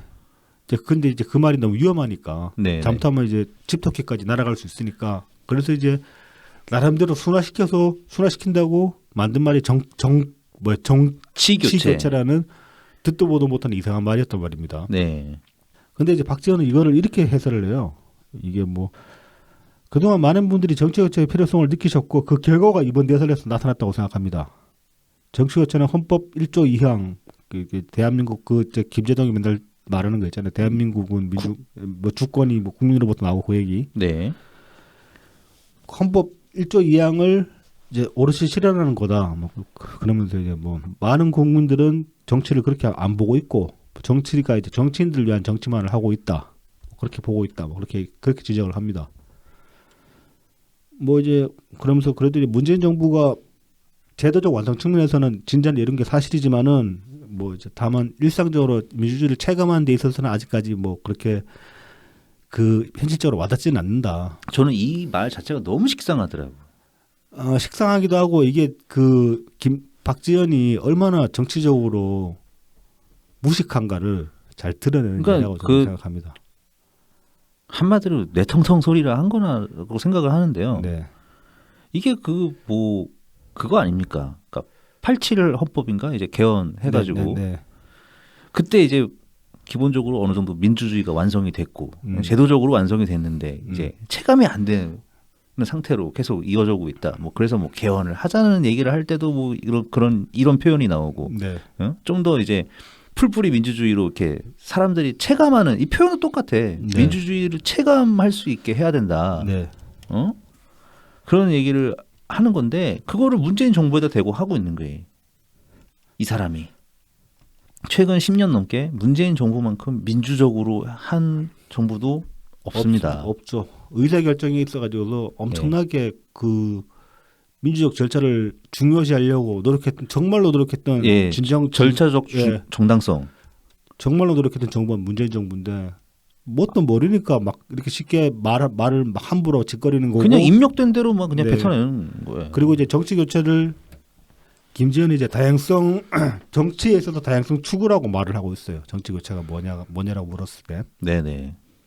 그러면서 이제 4050 그러니까 5060, 4050 이 세력들이 지금 그러니까 특히 5060이 정치권의 주류인데 이게 아니라 5060 남성. 예, 5060 남성이 주류인데 그게 아니라 뭐 2030, 40에서 이제 더 많은 사람들이 들어온 게 정치 교체다라고 이야기를 했어요. 이재명은 5060 아니야? 50 일단 50 이재명 남자 아니야? 남자. 하지만 왜 이재명한테 붙어가지고 그럼 정치 교체를 이야기를 하지? 아빠니까. 말이 돼? 젠파파니까. 정말로 정치 교체, 그러니까 박시현이 말하는 대로 정치 교체를 하고 싶었으면 심상정한테 갔어야지 그랬으면 차라리. 그럼 최소한의 진정성이라도 있다고 말을 하겠어요. 근데 이건 단지 정치 교체라는 말이 먼저 던져지고 나니까 이걸 어떻게든 끼워 맞춰 보려고 애쓴 것밖에 안 되는 거예요. 이거는. 그리고 지금 우리나라 정치가 문제가 있는 게 5, 60대 남성 위주의 지금 정치판이라서 그런가? 5, 60대 사실 지금 그렇게 많지 않아요. 그러니까 은근히 지금 40대 이런 애들 많이 들어갔거든요. 많이 들어가긴 했죠. 예. 그리고 요즘 젊은 꼰대라는 말 있지 않습니까? 예? 나이가 중요한 게 아니니까 나이는 숫자라니까. 아니 뭐 저는 나이가 중요하다고 생각합니다. 물론 이제 나이값 못하는 사람들이 많긴 한데 나는 박지원 얘가 꼰대 같아. 애송이입니다. 제가 보기에는. 아니 뭐야 코로나 걸려가지고 격리하면서 그 라이브 켜가지고 하면서 네. 뭐 머리가 아프고 그게 전형적인 애송이입니다. 진짜. 저 뭐 아무튼 뭐 이어서 또 하는 얘기가 뭐 지난 선거가 이제 뭐 정치세에 기록될 만큼 혐오 차별 갈라치기가 성행한 선거였다. 뭐 이것부터 바로 잡아야 된다. 그렇게 얘기를 하는데 맞습니다. 지난 선거 혐오 차별의 대표적인 예가 1번난, 2번난 프레임 아니에요? 그렇죠. 그다음에 수박, 그렇지. 똥파리, 그렇죠. 혐오 차별이 아니에요? 맞습니다. 이거를 박지원이 지금 남 얘기하듯 할 수 있나? 1번난, 2번난 특히나 직접적으로 연관돼 있는데 박지원이랑 그렇죠. 자기도 1번난, 2번난 입에 담았는데. 그럼요. 그리고 보십시오. 이 대선이라는 거는 선거라는 거는 뭡니까? 표를 더 많이 모아서 이기는 거 아닙니까? 그렇죠. 표를 더 많이 모은 쪽이 그나마 더 큰 통합을 이뤄내는 거죠. 그렇죠. 예, 그러면은 결과를 보면 딱 나오지 않습니까? 갈라치기는 니네가 했고 그나마 덜 갈라치고 한 표라도 더 모은 게 윤석열이었다. 그렇죠. 그게 이번 대선의 결과입니다. 그렇죠. 근데 무슨 뭐 혐오 갈라치기 차별이 성행했던 선거라는 얘기입니까? 그리고 적어도 남 얘기 하듯 하면 안 되는 거예요. 그러니까 나부터 반성한다라는 네. 말을 먼저 전제를 했다면 또 모르겠어요. 그렇죠. 그때 뭐 이렇게 표목에 눈이 멀어가지고 내가 좀 생각을 잘못한 것 같다. 그렇게라도 자기 반성이라도 먼저 앞섰으면 모르겠는데 그런 게 전혀 없어요 보면은. 그럼요. 그 다음에 이제 자신의 정체성에 대해서 이야기를 하는데 보면은 뭐 디지털 성범죄 사건 이제 N번방을 취재하고 이제 그걸로 이제 자기가 많이 이제 알려졌잖아요 말하자면은. 그래서 네네. 사람들이 일반적으로 자기를 인식하기를 뭐 젠더 이슈밖에 모르는 어린 여자애로 생각하는 분들이 많은 것 같은데 사회 문제를 해결하기 위해 활동한 사람으로 봐주셨으면 좋겠고 여성 나이 학벌 등의 프레임으로 저를 바라봐 주시는 것 또한 좀 아쉽다라고 얘기를 했어요. 근데 박지원이 이제 일반적으로 알려지기는 2021년에 남인순이 이재명 캠프로 끌어들인 걸로 알려져 있는데 이게 사실이 아니더라고. 2020년에 이미 이재명이랑 다 있었어요. 아, 그렇군요. 2020년에 경기도 디지털 성범죄 대응 추진단이라는 걸 이재명이 만들었는데 여기서 활동을 했어요. 그렇군요. 그리고 이 당시 추진당이 이제 공동위원장 체제로 운영이 되는데 이게 좀 웃기는데 이 공동위원장 한 명 이재명이고 나머지 한 명이 이수정 전 경기대 법의학 네네네. 교수 윤석열 캠프로 갔죠. 네. 뭐 아무튼 이력이 정치로 들어오기 전에 오로지 젠더 이슈 이력밖에 없어요 이 양반은 일단. 네네. 그리고 이제 뭐 사회를 바꾸기 위해 활동한 사람이라고 하는데 뭐 젠더 이슈도 사회 운동의 일부이기는 합니다. 하지만은 그게 이제 젠더 이슈에서 이제 활동을 했다고 해가지고 뭐 사회 이슈 전부를 아는 건 아니잖아요 절대로. 그렇죠. 다 알 수가 없죠. 예. 근데 자기를 뭐 사회를 바꾸기 위해 활동한 사람으로 인식해 달라고 말하는 거는 좀 자기 자신을 너무 과대평가하는 경향이 있는 거죠. 이제 전문성이 없다는 거죠. 네, 전문성. 근데 젠더 이슈에 관해서는 어느 정도 적어도 N번방에 관해서는 전문성이 있죠. 그거는 네. 네. 성과죠. 그거는 네. 확실한 성과. 뭐 어떤 사람이 어떤 자기 한 분야 어떤 분야에 대해서 전문가로 평가되는 거는 그거는 자연스러운 일이에요. 어떻게 보면 대부분의 사람들은 다 뭐 생업이거나 아니면 취미거나 아니면 뭐 여러 가지 이루어서 적어도 한 가지 정도는 다들 조예가 있단 말입니다. 그 어떤 한 분야에 대해서. 그럼 이제 그 분야에 대해 전문가로 소개되는 건 당연한 일, 자연스러운 일인데 자기는 뭐 세상 만물을 다 아는 것처럼 받아들여 달라고 말하는 거는 이건 중2병이라고 해야 될지 참 그렇습니다. 뭐 그러면서 이제 마지막으로 이야기한 게 또 이제 뭐 능력주의 이야기를 많이 해요. 이렇게 뭐 능력을 평가하는 뭐 심도 있는 능력을 평가하는 기준에 대한 심도 있는 고민 없이 무조건 능력주의를 우선하는 게 과연 정의인지 묻고 싶다. 뭐 돈과 인맥이 우선시되는 정치 구조에서 공정한 경쟁이 어렵다는 걸 잘 알 텐데 왜 그걸 인정하지 않는지 모르겠다라고 이야기를 했습니다. 그러니까 말하자면 이제 불공정에 대해서 이야기를 한 건데, 그리고 이제 능력으로만 평가하는 게 과연 옳은 것인가? 그 와중에 뭐 소외되는 사람들이 있지는 않은가? 그렇게 이제 질문을 하고 있는데, 지금 민주당에서 불공정의 가장 대표적인 인사가 박지원 본인이잖아요. 인맥, 뭐 돈이나 인맥이 우선시된다고 정치에서 그렇게 얘기를 하는데 돈은 잘 모르겠는데 적어도 박지원이야말로 철저하게 인맥으로 들어온 사람 아닙니까? 이재명. 예. 당 안에도 보면 지금도 당직자 보좌관 생활을 하면서 정치 이제 배워가면서 나중에 뭐 시의원이나 구의원이나 아니면 국회의원 돼보려고 하는 그 꿈나무들이 얼마나 많습니까? 정치권에도. 그런 사람들이 박지원 보면 뭐 무슨 생각 들겠어요? 존나 씨발 인생 한 방이고 운빨이다 그렇게 생각 안 하겠어요? 본인은 스스로 공정하게 들어왔다고 생각합니까, 박지원 씨? 제가 보기엔 전 별로 공정한 것 같지는 않은데요, 그거. 참 계속 그 자기 비판이 전혀 없어요, 보면은 일관적으로. 뭐 뭔가 좀 이렇게 좀 맞는 말 같은 말을 하긴 하는데 그 맞는 말에 그대로 자기한테 비수가 돼서 날아온다는 생각을 못 하는 건지 그냥 외면하는 건지 모르겠어요. 자기 객관화가 별로 안 되는 것 같아요. 그냥 뭐 멍청하면 안 하는 거고. 이게 그 생각을 하면서 외면하는 걸 수도 있고. 그러니까 아까 이제 인트로에서도 말씀드린 바이긴 합니다만은 뭐 저는 이제 성인과 그 미성년의 기준으로 이제 사람을 판단할 때, 그러니까 사람이 미숙하다 아니면 성숙했다로 판단할 때 제일 먼저 본 게 자기 객관화가 어느 정도 되느냐 그거거든요. 박지원 씨는 한참 멀었어요, 제가 보기에는. 저는 제가 20대 때 제가 만나본 20대 여자들, 제 또래 여자들 생각해보면 그 당시 저보다는 제가 만났던 여자들이 더 성숙했다고 생각했거든요, 정신적으로. 근데 그렇게 볼 수 있던 이유 중에 하나가 자기 객관화가 나보다는 잘 되는구나 라는 걸 제가 스스로 많이 느꼈기 때문에 그랬거든요. 근데 그때 경험을 이제 끄집어내서 박지원 씨를 대입해보면은 그때 제가 만났던 20대 여자들보다도 한참은 어려요, 이 사람은. 이 사람도 이제 곧 있으면 30 될 텐데, 나이가 20대 후반일 텐데. 그렇다고 알고 있어요. 네. 그래서 이제 보면은 또 뭐 이제 제 발언과 행동을 보실 때 여성 20대 정치 초보의 잣대를 걷어주면 좋겠다. 이 비슷한 말을 전체 인터뷰에 한 3번인가 4번인가 반복을 해요. 이게 되게 한이 맺히나 봐. 근데 제가 겪어본 바로는, 제가 SNS에서 본 바로는 박지원을 20대나 여자라고 무시하는 사람 없었어요. 댓글에 있을 걸 아마. 뭐 댓글에 있을지 모르겠어요. 근데 댓글 보니? 근데 이제 뭐 그러면 이거에 대한 어떤 반발 심리로 그 명패를 그렇게 그 이주원 중사 아버님과의 면담 자리에서 명패를 그렇게 거론하는지. 이거 이제 관련해가지고 보니까 이제 박지원 비서실에서 해명을 내놓긴 했어요. 당직자가 세팅해놓은 거였다고. 치워놔야지.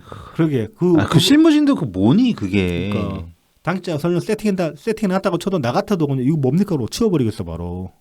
이거 사진 나오면 우습다는 생각까지 할 것 같아 나는. 그러니까 나 같으면은. 내가 봐도 어이가 없을 텐데 자기 자신이 봐도. 그게 거기 있을 만한 성격의 물건이 아니지 않습니까? 그러게 말입니다. 뭐 이제 끝으로 마지막으로 이제 한마디만 더 하자면은 뭐 어리게 보지 말라고 하는데 어리게 안 보려면은 남 탓을 하면 안 돼요, 일단. 근데 지난 대선 패배 책임이 이낙연한테 있다. 그 소리도 했잖아. 그랬죠. 그런 소리 하고 어른 대접받기 바라면은 안 돼요. 이건 도둑놈 심보야. 그러면 안 돼. 하나만 하라고. 애 취급 받을 소리만 할 거면은 그냥 애취급 받는 걸로 만족하라고. 아니면 어른 대접 받고 싶으면 정말 어른같이 굴던가. 내가 보기에는 진짜 한 중딩 수준밖에 안 돼요. 이 정도 자기객관 안 되는 거는 심각해요. 어디서 데려와도 20대에도 진짜 훌륭한 사람들 많아요. 저도 가끔씩 보면 내가 오히려 배울 만한 그런 구석이 있는 사람도 많은데 인격적인 성숙도 면에서. 근데 박지원 이 양반은 아닌 것 같아요. 한번 봐도. 이재명이 참 사람 보는 눈이 없을 수밖에 없지. 지가 그 모양인데. 이재명 픽은 이 모양이다. 뭐 이게 이제 이번 방송의 마지막 결론이라고 할까? 그렇게 되겠습니다. 하여튼 이재명 묻으면 그냥 다 네. 엉망이 됩니다. 이재명이 묻어서 엉망인 건지 원래 엉망인 걸 이재명이 잘 찍어서 데려오는 건지 모르겠어요. 선구안이 좋다. 네. 아이고. 네. 그래서 어이구 끝날 때가 됐네요. 네. 마친 내용도 다 끝났고 빨리 가야 됩니다. 네. 그러면은 저희는 또 다음 주에 또 새로운 소식으로 찾아뵙겠습니다. 네, 감사합니다. 감사합니다.